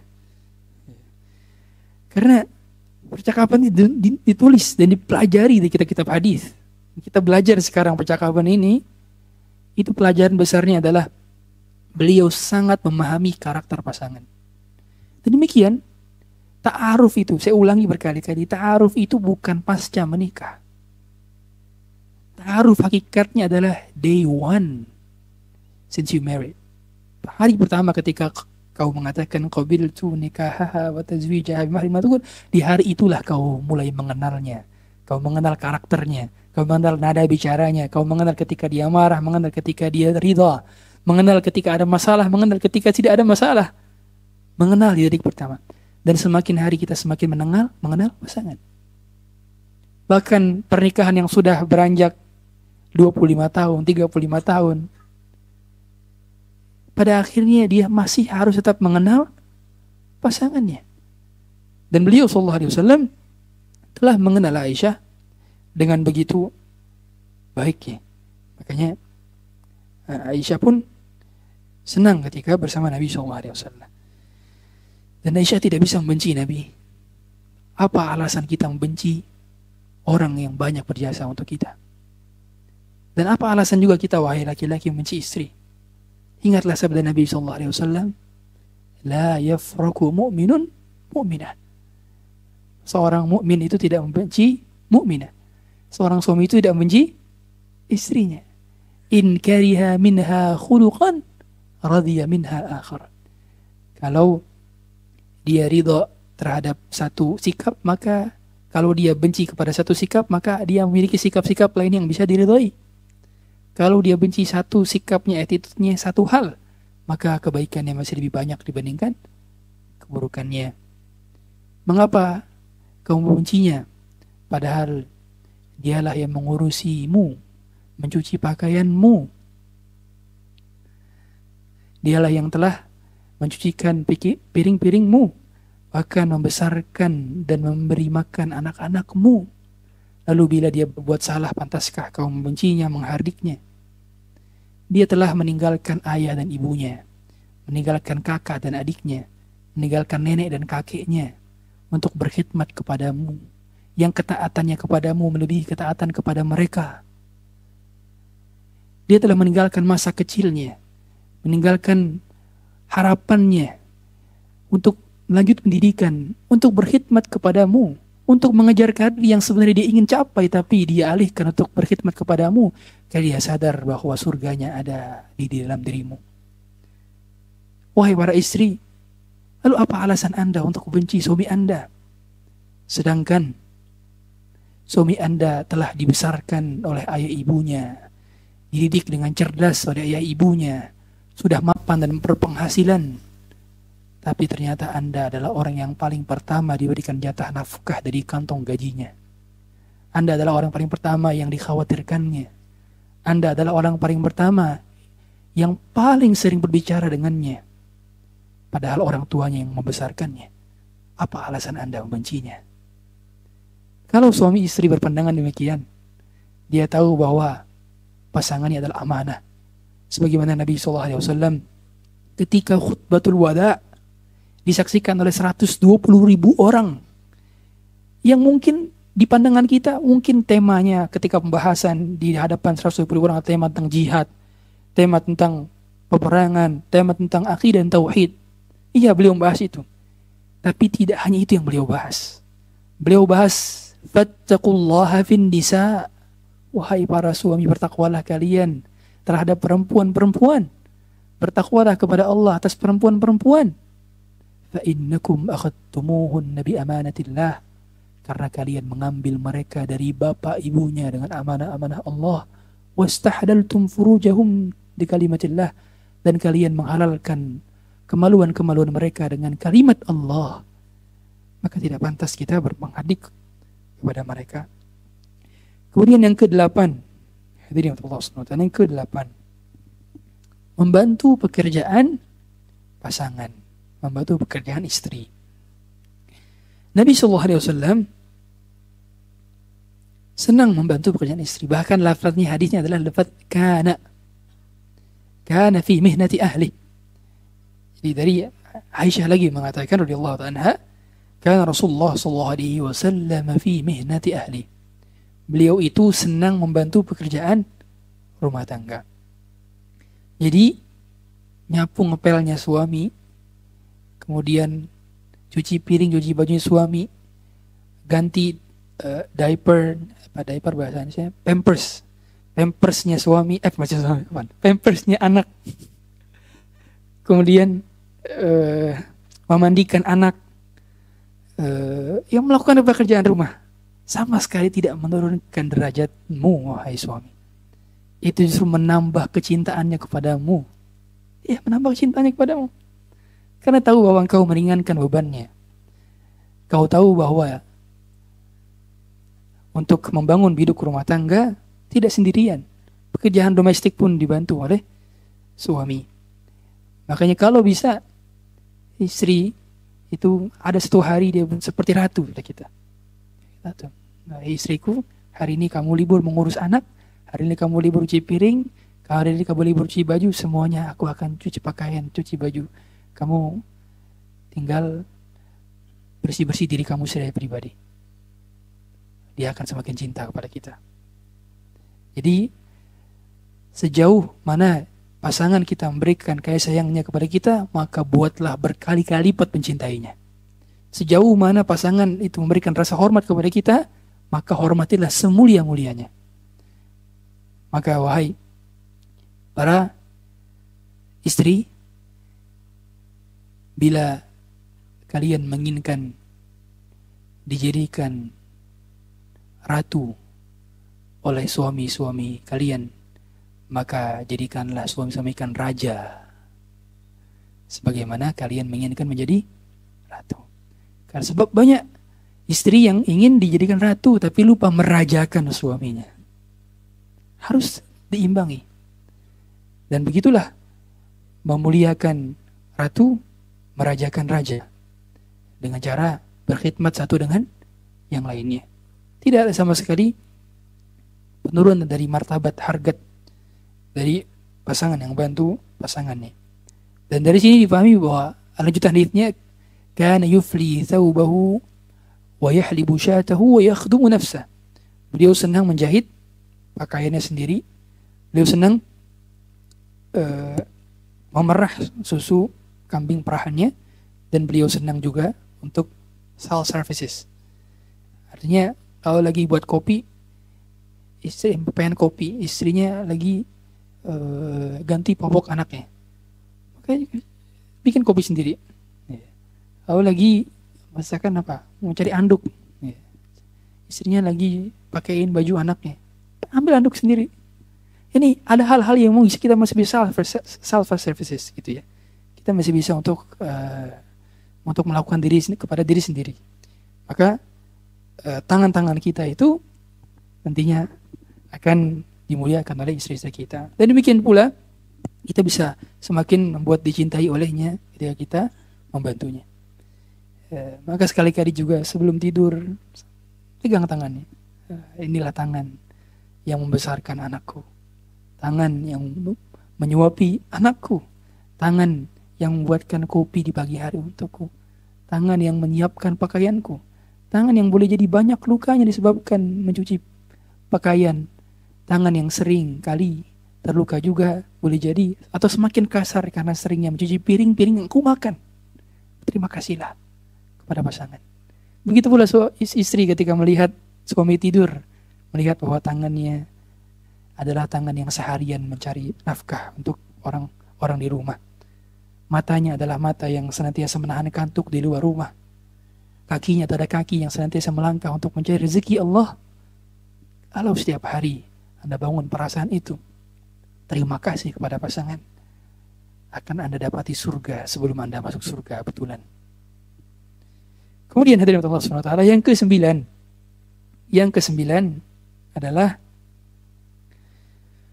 beliau memanggil istri dengan panggilan sayang. Dengan panggilan sayang. Dan banyak panggilan-panggilan Aisyah. Artinya, panggilan sayang itu divariasikan. Terkadang mungkin sayangku, terkadang cintaku. Jangan pula ditulis di kontak WhatsApp-nya RI1. Gimana? Mau bahagia RI1? Atau polisi militer? Ini kita mau bahagia, hadirin. Mulai hari ini yang kontaknya RI1 ganti. Ya.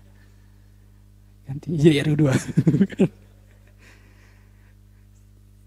Panggilan-panggilan yang disenangi oleh dirinya. Sebagaimana Nabi SAW, dia memanggil Aisyah dengan ya Aish.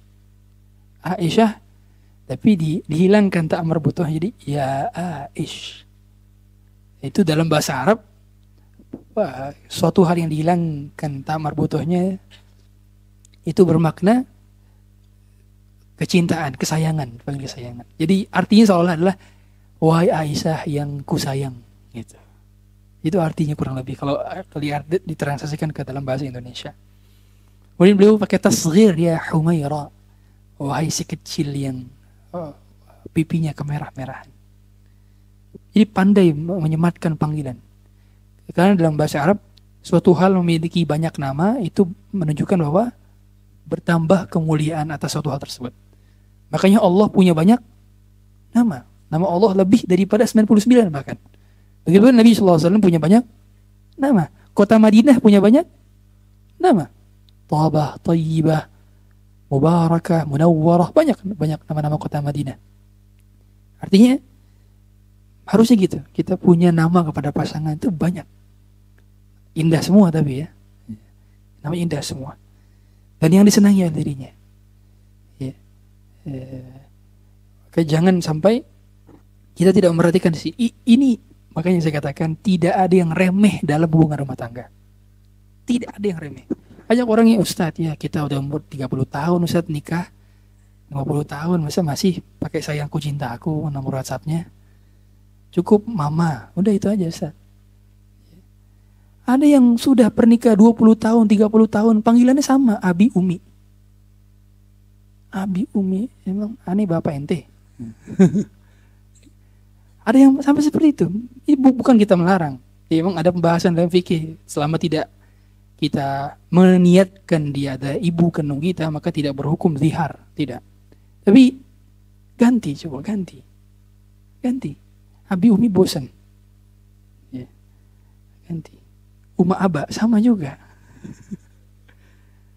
Ganti, yang panggilan sayang. Ya. Lihat, beliau berumah tangga dengan Aisyah, beliau umur berapa? Umur berapa beliau? Ketika di Madinah, beliau itu umur 53 tahun, hadirin. Dan beliau punya istrinya umur berapa? Ketika bersama Aisyah di rumah, 9 tahun. 53 tahun, itu sudah berumah tangga, beliau lama dengan Khadijah. 15 tahunan berumah tangga dengan Khadijah. Tapi beliau tidak menurunkan sisi romantisme beliau di umur yang sudah 50 tahun. Anda sekarang wajah-wajahnya 30 tahun, 17 tahun. Wajah-wajah masih kepala 3, kepala 4. Kenapa tidak menggunakan panggilan yang paling romantis? Harus gunakan itu. Mulai hari ini ganti. Ya. Ntar saya tanya di pertemuan berikutnya ya. Diganti atau tidak kontak WhatsApp-nya. Ya. Biasa misalkan ya Habibti. Ya, tanya, ya Habib. Ya. Atau panggilan-panggilan Indonesia lah, apa ya, yang beb. Atau kalimat-kalimat yang serupa. Anda cari di ChatGPT lah apa panggilan saya yang tepat. Kemudian yang ke-10. Yang ke-10. Berlaku lemah lembut kepada pasangan. Beliau tidak pernah memukul pasangan. Tidak pernah memukul pasangan. Makanya Nabi SAW kata Aisyah radhiyallahu ta'ala anha, "Ma daraba Rasulullah sallallahu alaihi wasallam syai'an qat biyadihi. Wala mar'atan wala khadiman." Beliau tidak pernah memukul wanita, tidak pernah memukul pembantu, apalagi istri-istrinya. Tidak pernah memukul sama sekali dengan tangannya. Artinya para lelaki, Anda harus jaga emosi. Sekaligus juga Anda harus bisa mengetahui bahwa menangnya Anda bukan dengan membalas kekeliruannya, tapi dengan sabar terhadap sikapnya. Makanya Nabi SAW ketika mengatakan bahwa perempuan itu khuliqna min dila', diciptakan dari tulang rusuk yang bengkok, itu bukan dalam rangka penghinaan, tapi dalam rangka menghormati dan memuliakan untuk laki-laki bisa mewajarkan. Bisa mewajarkan. Yang menciptakannya Allah. Mau kita protes kepada Allah? Tidak. Sehingga banyak-banyak wajarkan kekeliruan dan kesalahan pasangan kita, terutama istri. Jangan sampai keliruannya membuat kita mudah main tangan. Ingat, laki-laki, sejati-jatinya laki-laki tidak main tangan. Sejatinya laki-laki adalah wal kadhiminal ghaidh, pandai mengatur emosinya. Sejati-jatinya laki-laki itu dari ketenangannya, bukan gerasah gerusuhnya. Makanya ketika istrinya panikan, laki-lakinya yang mau menenangkan. Ketika istrinya ketakutan, laki-lakinya yang mampu membuatnya merasa aman. Maka demikian, jangan jadi gegabah juga, jangan jadi buru-buru juga. Maka dari situ difahami, ya, bahwa poin-poin yang kami sampaikan tadi itu untuk merajut ikatan hubungan suami istri dalam kerangka cinta karena Allah, hubungan keluarga dalam kerangka cinta karena Allah. Berarti kita melakukan apa-apa yang dicontohkan oleh Nabi SAW. Beliau memberi hadiah. Makanya para sahabat juga senang memberi hadiah kepada Nabi SAW. Karena untuk apa? Untuk mendapatkan cintanya Nabi SAW. Jadi para sahabat senang memberikan hadiah kepada Nabi SAW ketika Nabi SAW berada di rumahnya Aisyah. Karena tahu bahwa beliau moodnya bagus kalau lagi di rumahnya Aisyah. Maka beliau diberikan hadiah. Dan beliau boleh menerima hadiah. Kemudian saling memuji dengan ikhlas. Maka pujian-pujian itu harus sering-sering diungkapkan. Kalau suami kepada istri, pujian-pujiannya adalah tentang fisiknya, servisnya, aroma tubuhnya, cantiknya, ramahnya, dan segalanya. Tentang hal-hal yang sifatnya services. Tapi kalau pujian perempuan kepada suami itu, mohon maaf, bukan cuma terbatas pada kamu ganteng, kamu tampan. Enggak. Laki-laki kadang-kadang nggak butuh itu. Laki-laki itu butuh diapresiasi apanya? Leadershipnya, kepemimpinannya. Dia diapresiasi dari sisi wibawanya. Diapresiasi dari sisi kejantanannya, kematangannya dalam berpikir, kedewasaannya, itu diapresiasinya. Jadi laki-laki bukan diapresiasi, wah masya Allah kamu glowing banget. Enggak. Laki-laki nggak butuh itu. Iya, serius. Kalau perempuan butuh itu.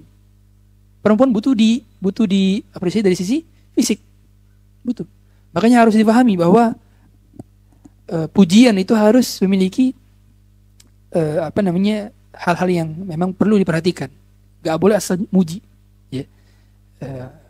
Dan jujur sekaligus juga kita meniatkan untuk mendapatkan pahala dari Allah. Karena membahagiakan hati seseorang termasuk ke dalam amalan yang dicintai Allah. Ahabbul a'mal ila Allah sururun tudkhiluhu ala qalbi muslim. Amalan yang paling dicintai Allah adalah kebahagiaan yang kau masukkan ke dalam hati pasangan. Kemudian berikutnya adalah suami tidak boleh pelit. Berikan apa yang bisa kita berikan. Jangan nunggu mampu dulu. Sesuai dengan kemampuan, apa yang bisa kita mampu belikan. Dan saya tidak mengatakan bahwa berarti harus beli mobil mewah, rumah megah, iPhone 16 Pro Max, nggak harus. Apa yang bisa kita mampukan. Dan biasakan pulang itu bawa yang bisa dibawa. Pulang ke rumah, bawa apa yang bisa dibawa. Misalnya seblak, ya udah beli seblak. Misalnya cilok, ya udah beli cilok. Apapun. Karena yang menjadi penambah cintanya bukan semata-mata hadiahnya, tapi effort Anda. Effort mampir sebentar ngingat istri yang sudah beberapa jam menunggu di rumah, atau bahkan belasan jam menunggu di rumah kehadiran Anda dari pagi pulang petang. Dia berharap ada sesuatu yang Anda bawa. Seandainya kita mohon maaf ke minimarket dapat permen, yang udah kasih permen. Nih, sayangku ini permen untuk kamu, lollipop. Kalau terbiasa akan bertumbuh rasa cinta. Dan lagi-lagi cinta perlu dipupuk, dirawat, dan rawatnya adalah dengan hadiah. Hadiah yang harus muluk-muluk. Tapi kita lihat juga terkadang butuh surprise dalam hal ini, hadiah. Beda antara kita ngasih uang kamu beli sana sama kita yang belikan, beda. Benar gak ibu-ibu? Ibu jawab benar katanya. Beda. Antara kita membelikannya, dia membelikannya, beda. Kalau dibelikan langsung ada effort. Apalagi kalau dipilihkan suami, berarti ada unsur ini disukai suami. Berarti kalau suami saya suka, berarti saya bisa dapat pahala, kan gitu ya. Maka cari apa yang paling disenangi istri, sekaligus kalau dia sudah kode-kode, kayaknya iPhone 16 bagus, saya akan beli iPhone 16. Kalau mampu, kalau nggak mampu ya udah Xiaomi berarti. Kemudian berikutnya di antara poin-poin yang cepat bisa kita petik dari sana adalah kita harus memahami sifat pasangan. Kapan dia marah, kapan dia ridha, kapan dia sedang murka, kapan dia sedang bahagia, moodnya apa pasangan. Dan tahu gimana cara nanganinnya. Kalau lagi marah, kadang-kadang mohon maaf sekali, ada hal-hal yang mampu selesai dengan di kamar, selesai. Ada hal yang demikian. Itu harus difahami ilmu-ilmu seperti itu. Kadang-kadang kita tidak memahami demikian, akhirnya kelabakan, ada masalah, emosi lagi. Enggak. Ketika ada masalah, hadapi. Dan bukankah Nabi SAW pernah senyum saja ketika piring pecah? Artinya tidak semua masalah dihadapkan dengan kata, tapi dengan senyuman, cukup. Begitu pula. Ketika dipahami, oh lagi marah, cara ngatasin ini nggak perlu dengan adu argumen. Senyum aja. Atau beliin aja hadiah. Selesai ntar. Ketika memang butuh dengan argumen, berarti sampaikan dengan baik-baik di momen yang tepat. Nggak harus langsung di saat itu juga. Ada argumen. Kadang-kadang kita itu di dalam hubungan rumah tangga harus banyak-banyak. Bukan kadang-kadang, harus menurunkan ego. Sebagaimana sebagaimana Ummu Darda kepada Abu Darda. Ketika aku mengetahui pasanganku marah, maka aku membuat ridhonya. Ketika aku marah, maka dia membuat ridho aku. Kalau tidak demikian, maka pernikahan kita akan mudah kandas. Dia mengatakan demikian. Artinya harus sering-sering legowo dan menurunkan ego. Kemudian pahami juga adab safar. Nah, suami hendaknya tidak terlalu sering safar yang sampai berbulan-bulan. Maka sebetulnya lebih baik kalau bisa tidak perlu LDM. Kalau bisa cari pekerjaan yang bisa bawa istri. Atau ya dekat-dekat rumah. Meskipun gajinya sedikit. Karena memang banyak hal-hal yang mudarat ketika safar. Dan kualitas pernikahan tidak sama dengan mereka yang mukim. Tidak sama dengan mereka yang tidak LDR. Kenapa? Karena saya pernah mengalaminya. Tidak enak pernikahan LDM. Maka kalau sudah habis kontraknya, sebaiknya cari pekerjaan yang tidak perlu marriage by distance. Ya. Kemudian ridho atas kondisi pasangan. Ya. Ketika keadaan pasangan demikian, mungkin misalkan pasangan kita tidak sebagaimana kita ekspektasikan, itu sebenarnya bukan gara-gara fisik punya pasangan. Tapi karena kita tidak menundukkan pandangan. Itu bukan pandangan. Karena secantik apapun istri kita, setampan apapun suami kita, wahai istri, tetap saja di mata akan hambar dan tidak indah kalau kita tidak menundukkan pandangan. Maka untuk menambah kenikmatan halal dalam memandang pasangan adalah dengan menundukkan pandangan. Dan ternyata benar. Ada penelitian di sebuah jurnal bahwa berkurangnya kenikmatan itu karena terlalu sering melihat kenikmatan dan pencapaian orang lain. Itu berkurang kenikmatan. Satisfactory-nya itu berkurang dari sisi kepuasan batin ketika punya pasangan. Dan benar, 80% rumah tangga itu hampir kandas berawal dari mengkomparasi dengan hubungan rumah tangga orang yang ditampilkan di sosial media. Yang ditampilkan di sosial media hanya cuplikan, tidak seluruhnya.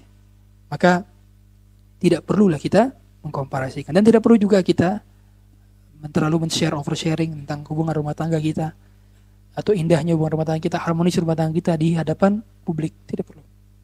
Karena demikian akan membuat sedih mereka yang tidak memilikinya, dan juga akan membuat hasad mereka yang membencinya. Maka ridholah.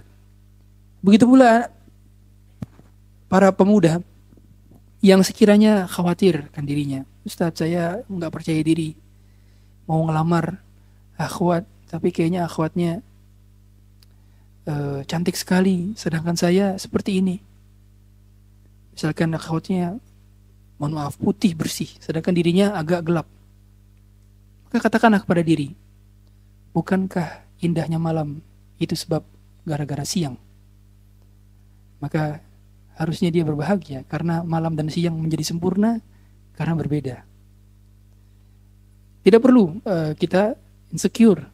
Harus apa adanya. Maka nasihat kami bagi para pemuda di sini atau yang punya pemuda yang ada anaknya usia sudah menikah, maka pernikahan itu harus apa adanya. Apa adanya. Maksudnya gimana? Kita ketika berkenalan apa adanya. Apa adanya. Terima silahkan, tidak terima cari lagi. Gitu. Take it or leave it. Jangan kita mutasyabbi' bima lam yu'ta. Artinya menampakkan suatu hal yang tidak semestinya. Ya, datang ke rumah calon mertua dengan mobil minjem, pakaian minjem, iPhone sewa. Ya. Gimana mau bersikap jujur atas problematika rumah tangga yang kompleks? Kemudian berikutnya kita perlu menjalani kehidupan dengan qanaah. Ingat, yang membahagiakan rumah tangga bukan besar gajinya, bukan semata-mata banyak fasilitasnya. Betul kita tahu roda kehidupan rumah tangga harus ada asap di dapur. Harus. Nafkah bisa berjalan. Dan betul harus juga ada usaha dari suami untuk mencari nafkah. Tapi ketahuilah, kebahagiaan lahir dari sifat yang qanaah. Bukankah Nabi SAW pernah mengatakan, man asbaha aminan fi sirbihi, siapa yang pagi harinya nyaman, tenang, aman, tidak ada kebahayaan sedikit pun. Mu'afan fi jasadihi, dirinya sehat, anak-anaknya sehat, gemuk, kenyang. Di hari tersebut saja, bukan besok, hari tersebut saja. Wa indahu qutu yaumihi, dia punya makan untuk hari itu saja. Faka'annama hizatid dunya bihadafiriha, maka dia akan mendapatkan sebagaimana yang didapatkan oleh raja-raja. Dia sama mendapatkan seperti yang didapatkan oleh Qarun, sama mendapatkan seperti yang didapatkan oleh Fir'aun, sama yang didapatkan oleh para raja, para sultan, para perdana menteri, orang-orang yang punya kekuasaan dunia sama. Karena mereka juga kenyang hari itu, mereka aman hari itu, dan mereka mendapati dirinya sehat hari itu. Dan itu cukup. Kalau mendefinisikan rasa cukupnya dengan demikian, kita tidak pernah khawatir. Maka saran kami juga bagi para suami istri hari-hari ini, hiduplah untuk hari ini. Jangan hidup untuk besok, jangan hidup untuk kemarin. Sekiranya ada kesalahan-kesalahan yang dilakukan di kemarin-kemarin, ada perilaku-perilaku pasangan yang tidak mengenakan di hari-hari kemarin, ada hal-hal yang membuat luka di hari-hari kemarin, maafkanlah. Mulailah lembaran baru hari ini. Maafkanlah. Dan fokuslah kepada surga di masa depan. Tidak perlu khawatir besok makan apa. Selama kita berikhtiar dan bertawakal atas apa yang telah Allah janjikan, maka kita akan bahagia dan kita akan cukup. Oleh karenanya, untuk bisa menumbuhkan rasa cinta kepada pasangan kembali adalah dengan melupakan masa lalu. Bukankah ada seorang tokoh nasional yang mengatakan kepada istrinya, kita memiliki masa lalu bersama, tapi ketahuilah, masa lalumu adalah masa lalumu, masa laluku adalah masa laluku, tapi masa depan kita milik kita bersama. Kemudian yang berikutnya, yang ke-8 adalah sadar bahwa cinta bukan segalanya. Mengapa saya katakan demikian? Banyak di antara kita memahami bahwa cinta itu tumbuh sejak pandangan pertama. Saya tidak sepakat.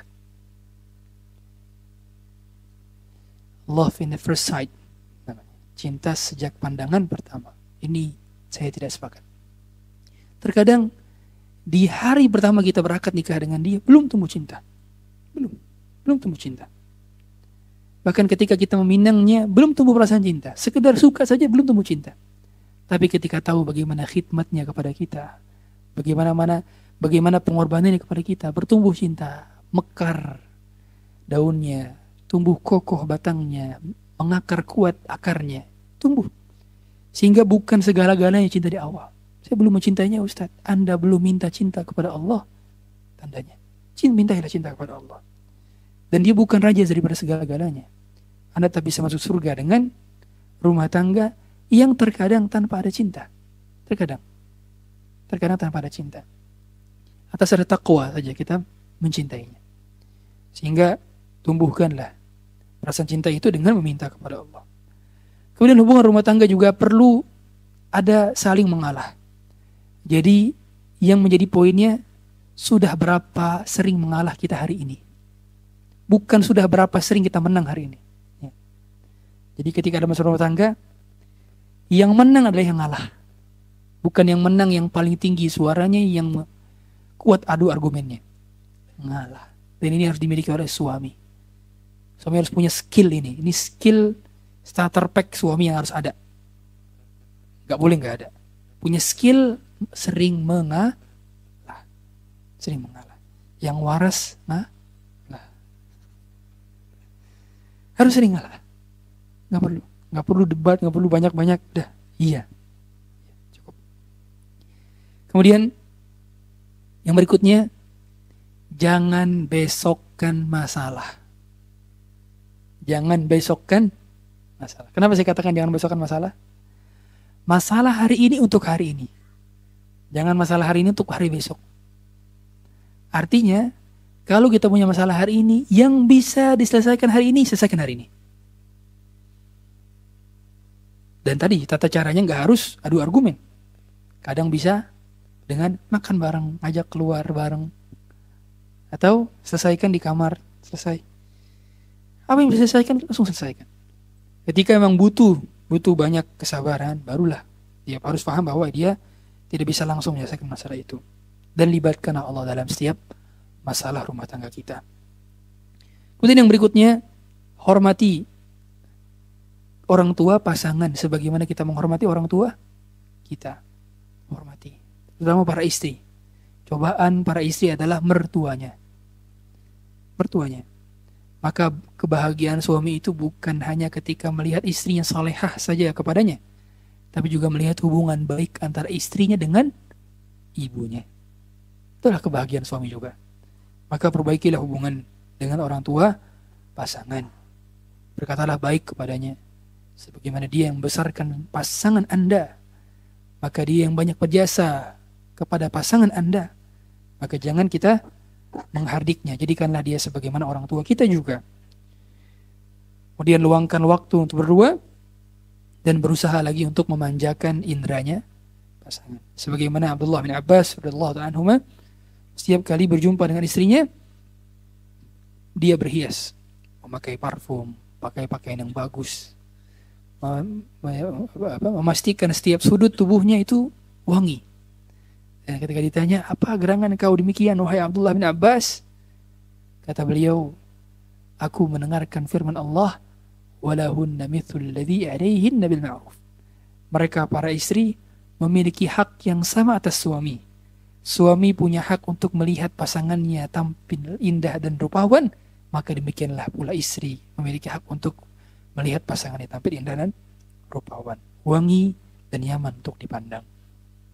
Demikian materi yang singkat dari apa yang kami susun berkenaan dengan mencintai karena Allah,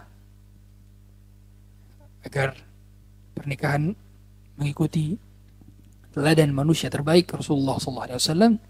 Maka kita mohon kepada Allah agar Allah memberikan kita taufik untuk mengamalkan apa yang baru saya disampaikan. Semoga Allah jadikan saya yang pertama kali mengamalkan apa yang saya sampaikan, dan Allah mudahkan juga hadirin sekalian untuk mengamalkan apa yang kita dapati hari ini.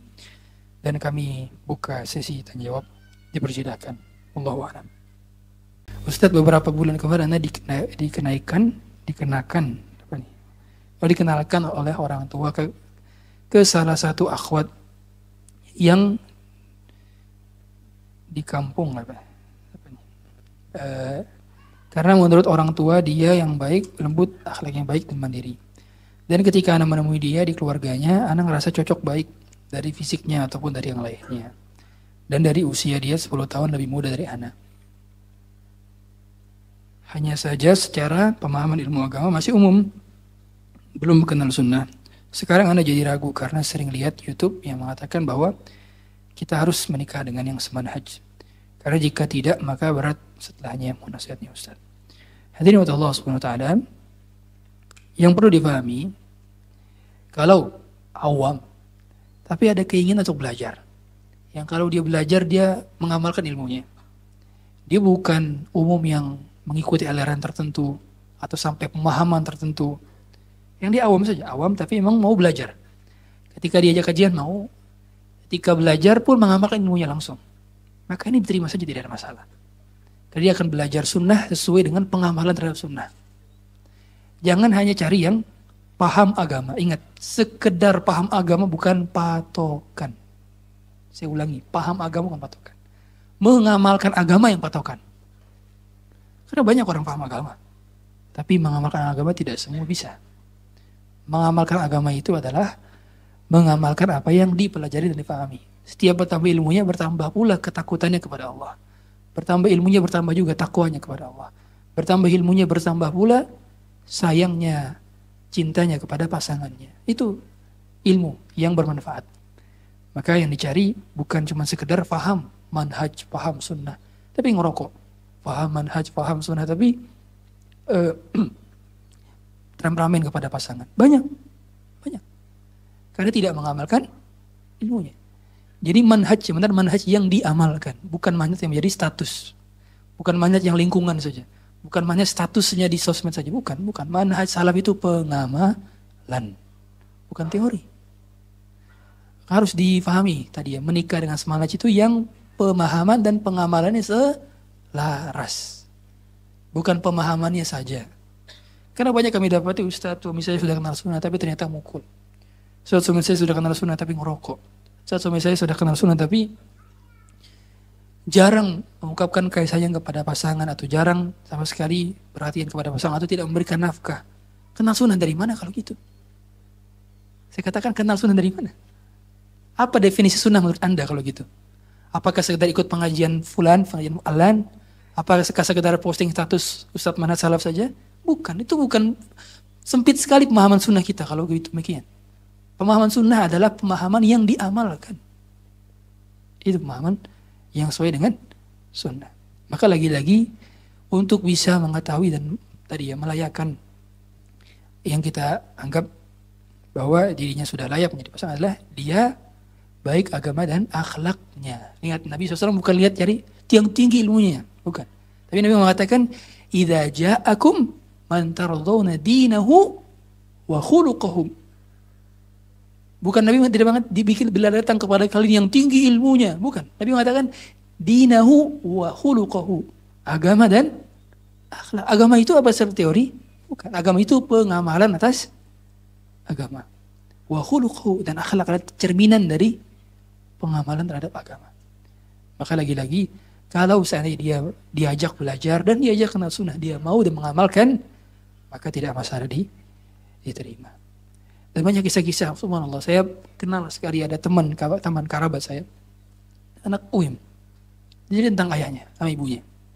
Ayahnya ini buruh di sebuah pabrik, ibunya ini dosen. Kalau dilihat nggak sekufu. Dulu menikah, si istrinya sudah kenal sunnah, ayahnya ini baru belajar. Subhanallah, lama kemudian lahirlah anak-anaknya disekolahkan di Al-Irsyad, kemudian dirinya diajarkan pemahaman agama, dan ternyata ayahnya fast learner. Belajar, langsung mengamalkan belajar. Dan ternyata hubungannya harmonis, dan ternyata mampu melahirkan anak-anak yang masuk UIM. Bukan hanya masuk UIM, soleh lagi. La uzaki Allah ya hadan. Tapi yang menjadi poinnya adalah lihat, bukan sekedar pemahaman dia pada saat itu saja, tapi keseriusan dia dalam mengamalkan apa yang dia pahami. Itu yang harus menjadi patokan terukur utama sebelum yang lain. Bagaimana caranya agar anak, terutama anak laki-laki, kita tidak mewarisi sifat ayahnya, sehingga nanti ketika berumah tangga anaknya bisa perhatian dan peka terhadap perasaan istrinya. Anda punya doa namanya, Anda punya senjata namanya doa. Ibu, Anda adalah seorang ibu, dan senjata paling utama bagi ibu adalah doa. Kita semua senjatanya adalah doa. Tapi doa ibu lebih powerful. Maka doakanlah anak dan ajarkanlah kepada dia adab, dan berdoa juga untuk hidayah suami Anda. Selagi masih hidup, maka tidak ada waktu terlambat untuk mengajaknya berubah.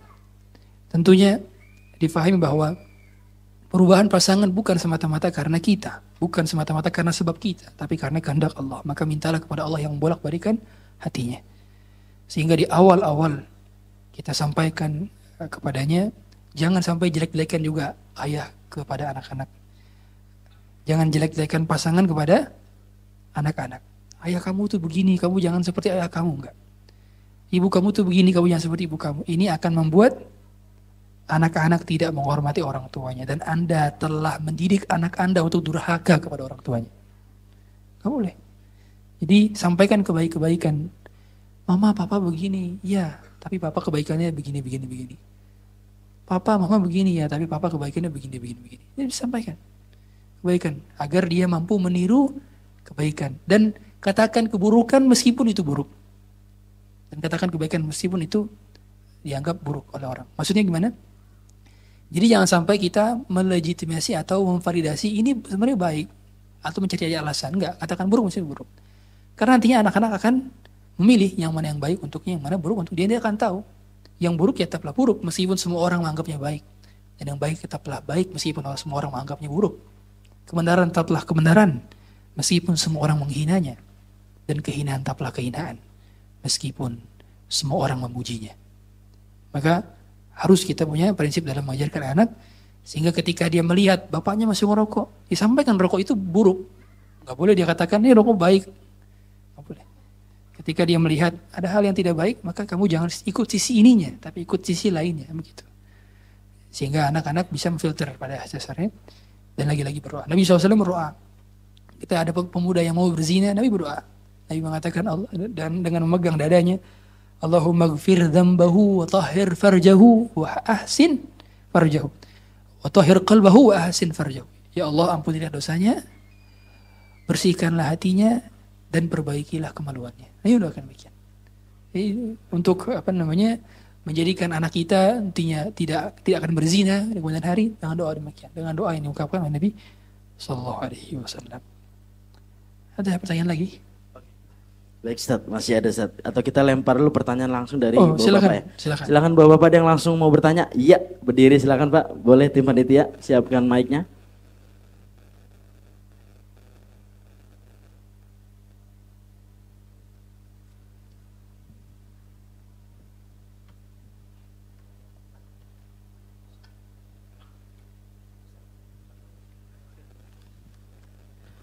Bismillah Ustaz, Assalamualaikum warahmatullahi wabarakatuh.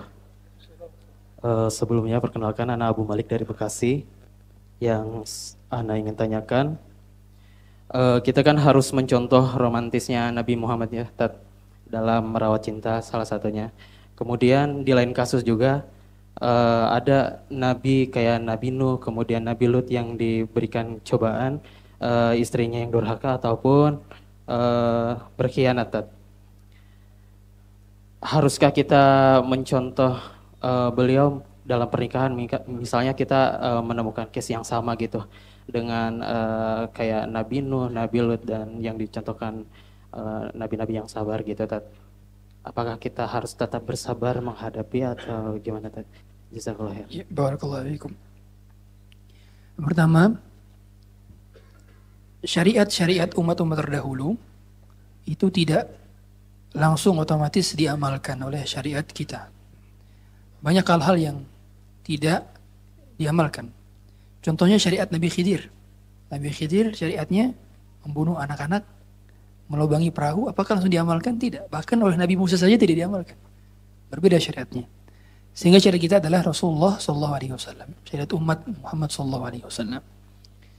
Maka hal-hal yang tadi, Nabi Nuh istrinya kafir, tapi mengapa masih status menjadi istri? Nabi Lut istrinya berkhianat dan termasuk kafir karena melegalisasi LGBT, menghalalkan apa yang Allah haramkan, termasuk kekufuran karena dia menghalalkan LGBT meskipun tidak LGBT, istrinya Nabi Lut.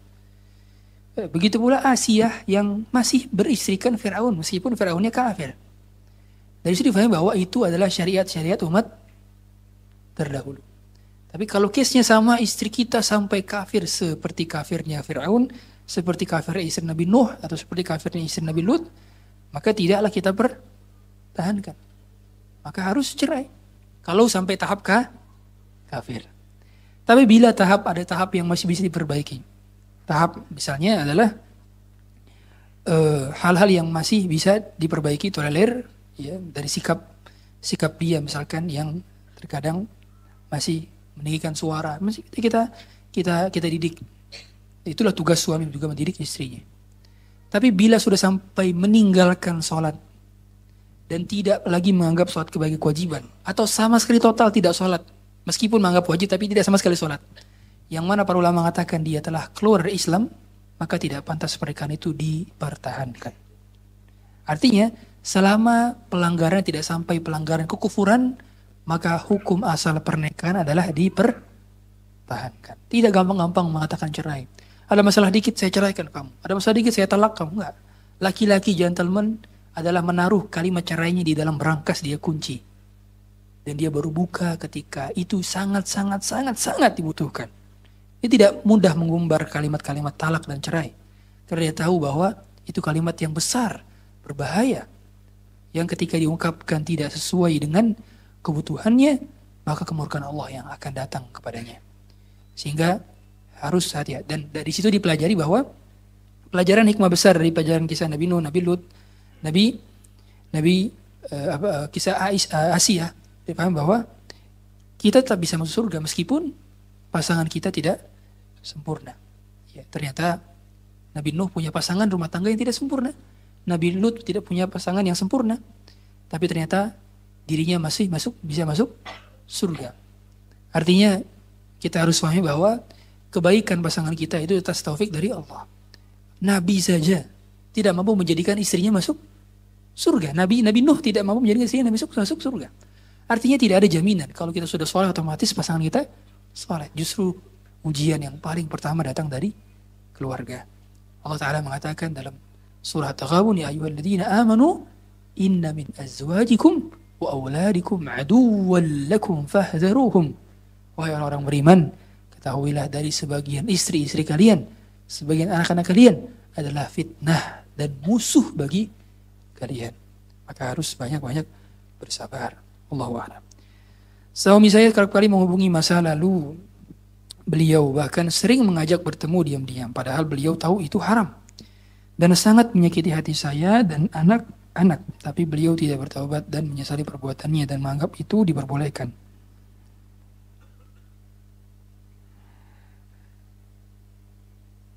Beliau pun sudah mengenal sunnah dan mana salaf, tapi sering bermudah-mudahan dengan lawan jenisnya. Nah, ini kami tadi yang saya sampaikan, tidak mengamalkan apa itu definisi manhaj salaf. Bagaimana jika suami pulang kerja langsung tidur atau istirahat? Beliau mau bantu-bantu rumah anak-anak, tapi tidak pernah menanyakan kabar istrinya seharian. Bagaimana? Apakah istri boleh minta suami lebih perhatian? Boleh. Tapi istri merasa jadi lebih menuntut dan kurang bersyukur. Sedangkan istri merasa kesepian. Nafkah lahir memenuhi tapi nafkah batin masih belum sepenuhnya. Hadirin Allah Subhanahu wa taala. Meminta sesuatu kepada pasangan selama permintaannya dengan adab, dengan sopan santun, dengan sifatnya saran, seperti kita memberikan saran kepada pemimpin. Itu sama sekali tidak tercela. Bukankah Ummu Salamah memberikan nasihat kepada Nabi SAW tatkala beliau berhadapan dengan 1.400 pasukan di Hudaybiyah? Saran diterima oleh Nabi SAW. Beliau juga menerima saran daripada Khadijah. Tatkala beliau merasa ketakutan ketika pertama kali menerima wahyu, innaka la tasilur rahim wa tuqrid dhaif wa tu'inu ala nawaibil haq. Beliau menerima saran itu dan beliau mendapatkan kebahagiaan dari kabarnya Khadijah. Bukankah beliau juga menerima saran dari Ummu Salamah ketika Ummu Salamah meminta agar Nabi berlaku adil kepada istri-istrinya yang lain? Ada saran yang diterima Nabi. Selama sarannya tentu pilih diksinya, pilih momennya, sebagaimana Ummu Sulaim yang memberikan nasihat kepada Abu Talhah. Tatkala anaknya meninggal dunia, dia pertama kali dulu menservis suaminya, memenuhi kebutuhan 3 dasar primer seorang suami: pandangan mata, kebutuhan perut, dan kebutuhan kemaluan. Dipenuhi 3-tiganya, selesai itu baru sampaikan bahwa Allah telah mengambil anakmu karena anakmu adalah milik Allah. Begitu pula anak kita adalah milik Allah. Dari situ difahami bahwa berikan dan bukan termasuk banyak menuntut, selama disampaikan diawali dengan takwa terlebih dahulu. Dan suaminya ajak daurah. Bagaimana seharusnya suami bersikap ketika istri melakukan kesalahan? Apakah benar harus mendiamkannya? Suami saya sering mendiamkan saya kalau ada yang tidak sesuai dengan perilaku saya ketika dengan ibunya. Saya merasa sedih dan bingung harus berlaku apa ketika didiamkan oleh suami. Nabi SAW pernah mendiamkan istrinya. Berapa lama? Sebulan. 29 hari.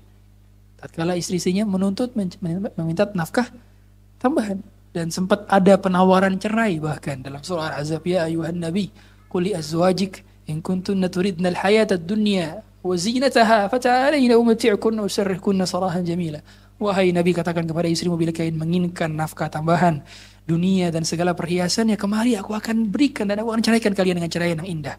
Tapi bila kalian menginginkan kehidupan dunia dan akhirat, Allah dan Rasulnya, maka Allah akan berikan kalian pahala yang begitu banyak. Nabi menyuruh istri-istrinya untuk diberikan penawaran cerai. Sempat ada diam selama 1 bulan. 29 hari beliau di Magsalah. Di tempat yang tidak layak, bahkan ketika itu Umar bin Khattab melihatnya. Artinya pernah ada, tapi sesuai dengan kebutuhan. Tidak dikit-dikit diam, dikit-dikit merajuk. Justru lebih merajuk suaminya dibanding istrinya. Nah, ini nggak boleh. Harus tahu kapan diam, kapan berbicara, kapan ditangani dengan senyuman, kapan ditangani dengan dialog. Tidak semua masalah berada di level yang sama. Masalah ada tingkat-tingkatannya. Maka harus cerdas dalam memilah-milih kapan bersikap diam, kapan bersikap diskusi, kapan mendiamkan, kapan memberikan senyuman, kapan perlu dialog, kapan perlu didiamkan saja. Ada cara-caranya sebagaimana Nabi SAW melakukan kepada istri-istrinya. Mohon nasihatnya Ustaz, saya seorang akhwat, bagaimana saya dan suami harus bersikap menghadapi ibu suami saya yang cemburuan dengan besannya ibu saya. Beliau harus selalu dinomorsatukan dan akan marah ke suami saya kalau suami saya lebih dekat ke keluarga saya. Kondisi ini terkadang membuat saya jadi merasa dijauhkan dengan orang tuanya dan keluarga saya. Hadirin Allah SWT, kadang pertanyaan-pertanyaan seperti ini tidak mewakili hakikat daripada kejadiannya. Makanya Syekh bin Baz itu sering kali menolak pertanyaan rumah tangga. Karena secara kertas tidak mewakili secara realita kejadiannya. Sehingga saran yang diungkapkan boleh jadi tidak tepat. Karena tidak sesuai dengan kejadian realitanya. Maka lagi-lagi bila ada kekeliruan atau permasalahan rumah tangga, yang pertama kali kita lakukan adalah introspeksi diri. Adakah kewajiban saya belum saya tunaikan? Adakah hak orang lain yang belum saya tunaikan? Sudahkah baik sikap saya kepada mertua? Sudahkah baik sikap saya kepada suami? Sudahkah baik sikap saya kepada keluarga? Besan? Hal-hal yang perlu dicari di introspeksi. Sebelum kita blaming person. Karena setiap orang pasti ada masalah dan setiap orang pasti punya kendala dalam kehidupannya. Dan yang berikutnya adalah pahami bahwa masih bisa ditakwil, masih bisa dicari uzur. Barangkali memang kita perlu memperbaiki sisi ininya. Barangkali kita perlu memberikan hadiah. Karena banyak, terutama dalam kalangan kita MT satu dengan MT lainnya, majelis satu dengan majelis lainnya, brand satu dengan brand lainnya, terlihat kompetitif. Padahal cuma kurang ngopi bareng aja. Iya. Cuma ngopi bareng. Selesai masalah. Kadang demikian. Kadang-kadang kita kurang berikan hadiah saja. Terkesan seperti jauh-jauhan, belum kasih hadiah. Nah, tadi untuk mendinginkan, menghangatkan perasaan-perasaan yang dingin, perlu kita selingi dengan hadiah-hadiah. Allahu a'lam. Bagaimana menjaga dan memupuk kembali cinta kepada pasangan yang sudah futur? Berikan tips kepada saya untuk bisa selalu bersyukur dan tidak hanya melihat sisi futur suami pada banyak sisi kebaikan yang juga masih ada. Saya ulangi kembali lagi. Langgengnya rumah tangga sesuai dengan kadar takwa kita kepada Allah. Berseminya tumbuhan dalam rumah tangga sesuai dengan kadar pengamalan kita terhadap sunnah Nabi SAW. Artinya bukan hanya sekedar teknis, langkah-langkah teknis tadi yang saya katakan. Tapi pengamalan terhadap sunnah, pengamalan terhadap agama dalam rumah itu dan akan melanggengkan hubungan rumah tangga. Hubungan rumah tangga lagi-lagi bukan tentang dapurnya. Bukankah Nabi SAW pernah tidak makan dan minum kecuali hanya kurma dan air putih selama 2 bulan? Hubungan rumah tangga bukan hanya tentang kendaraannya. Bukankah kendaraan Nabi SAW juga pernah adalah keledai? Yang itu adalah kendaraan paling murah di zaman tersebut.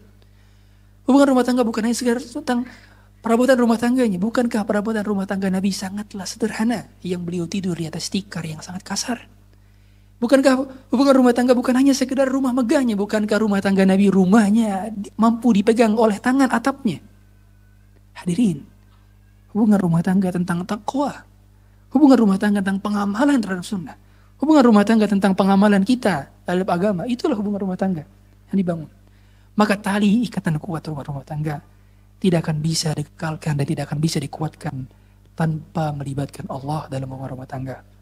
Banyak di antara kita lupa menjadi hamba ketika berumah tangga, menganggap bahwa dirinya superior di dalam rumah tangga. Dia tidak perlu membutuhkan lagi Allah Ta'ala dalam rumah tangga. Salah. Ingat, sebagaimana Allah yang memberikan cinta, Dia pula yang melanggengkannya dalam hubungan rumah tangga kita. Semoga hadirin sekalian dan kami pribadi, Allah berikan taufik untuk mengamalkan apa yang kami sampaikan. Allah jadikan hubungan rumah tangga kita semuanya, dan bagi yang belum menikah, semoga Allah nikahkan dengan pasangan terbaiknya yang Allah pilihkan.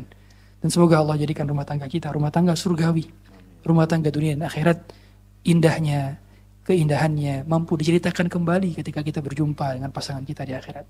Karena hakikat kebahagiaan bukan berbincang-bincang di dunia, tapi berbincang-bincang dengan keluarga, berjumpa kembali dengan mereka setelah berpisah ratusan bahkan ribuan tahun lamanya di dunia, yang Allah pisahkan lagi, nanti akan berjumpa, berbincang dengan keluarga di surganya kelak, insyaallah ta'ala.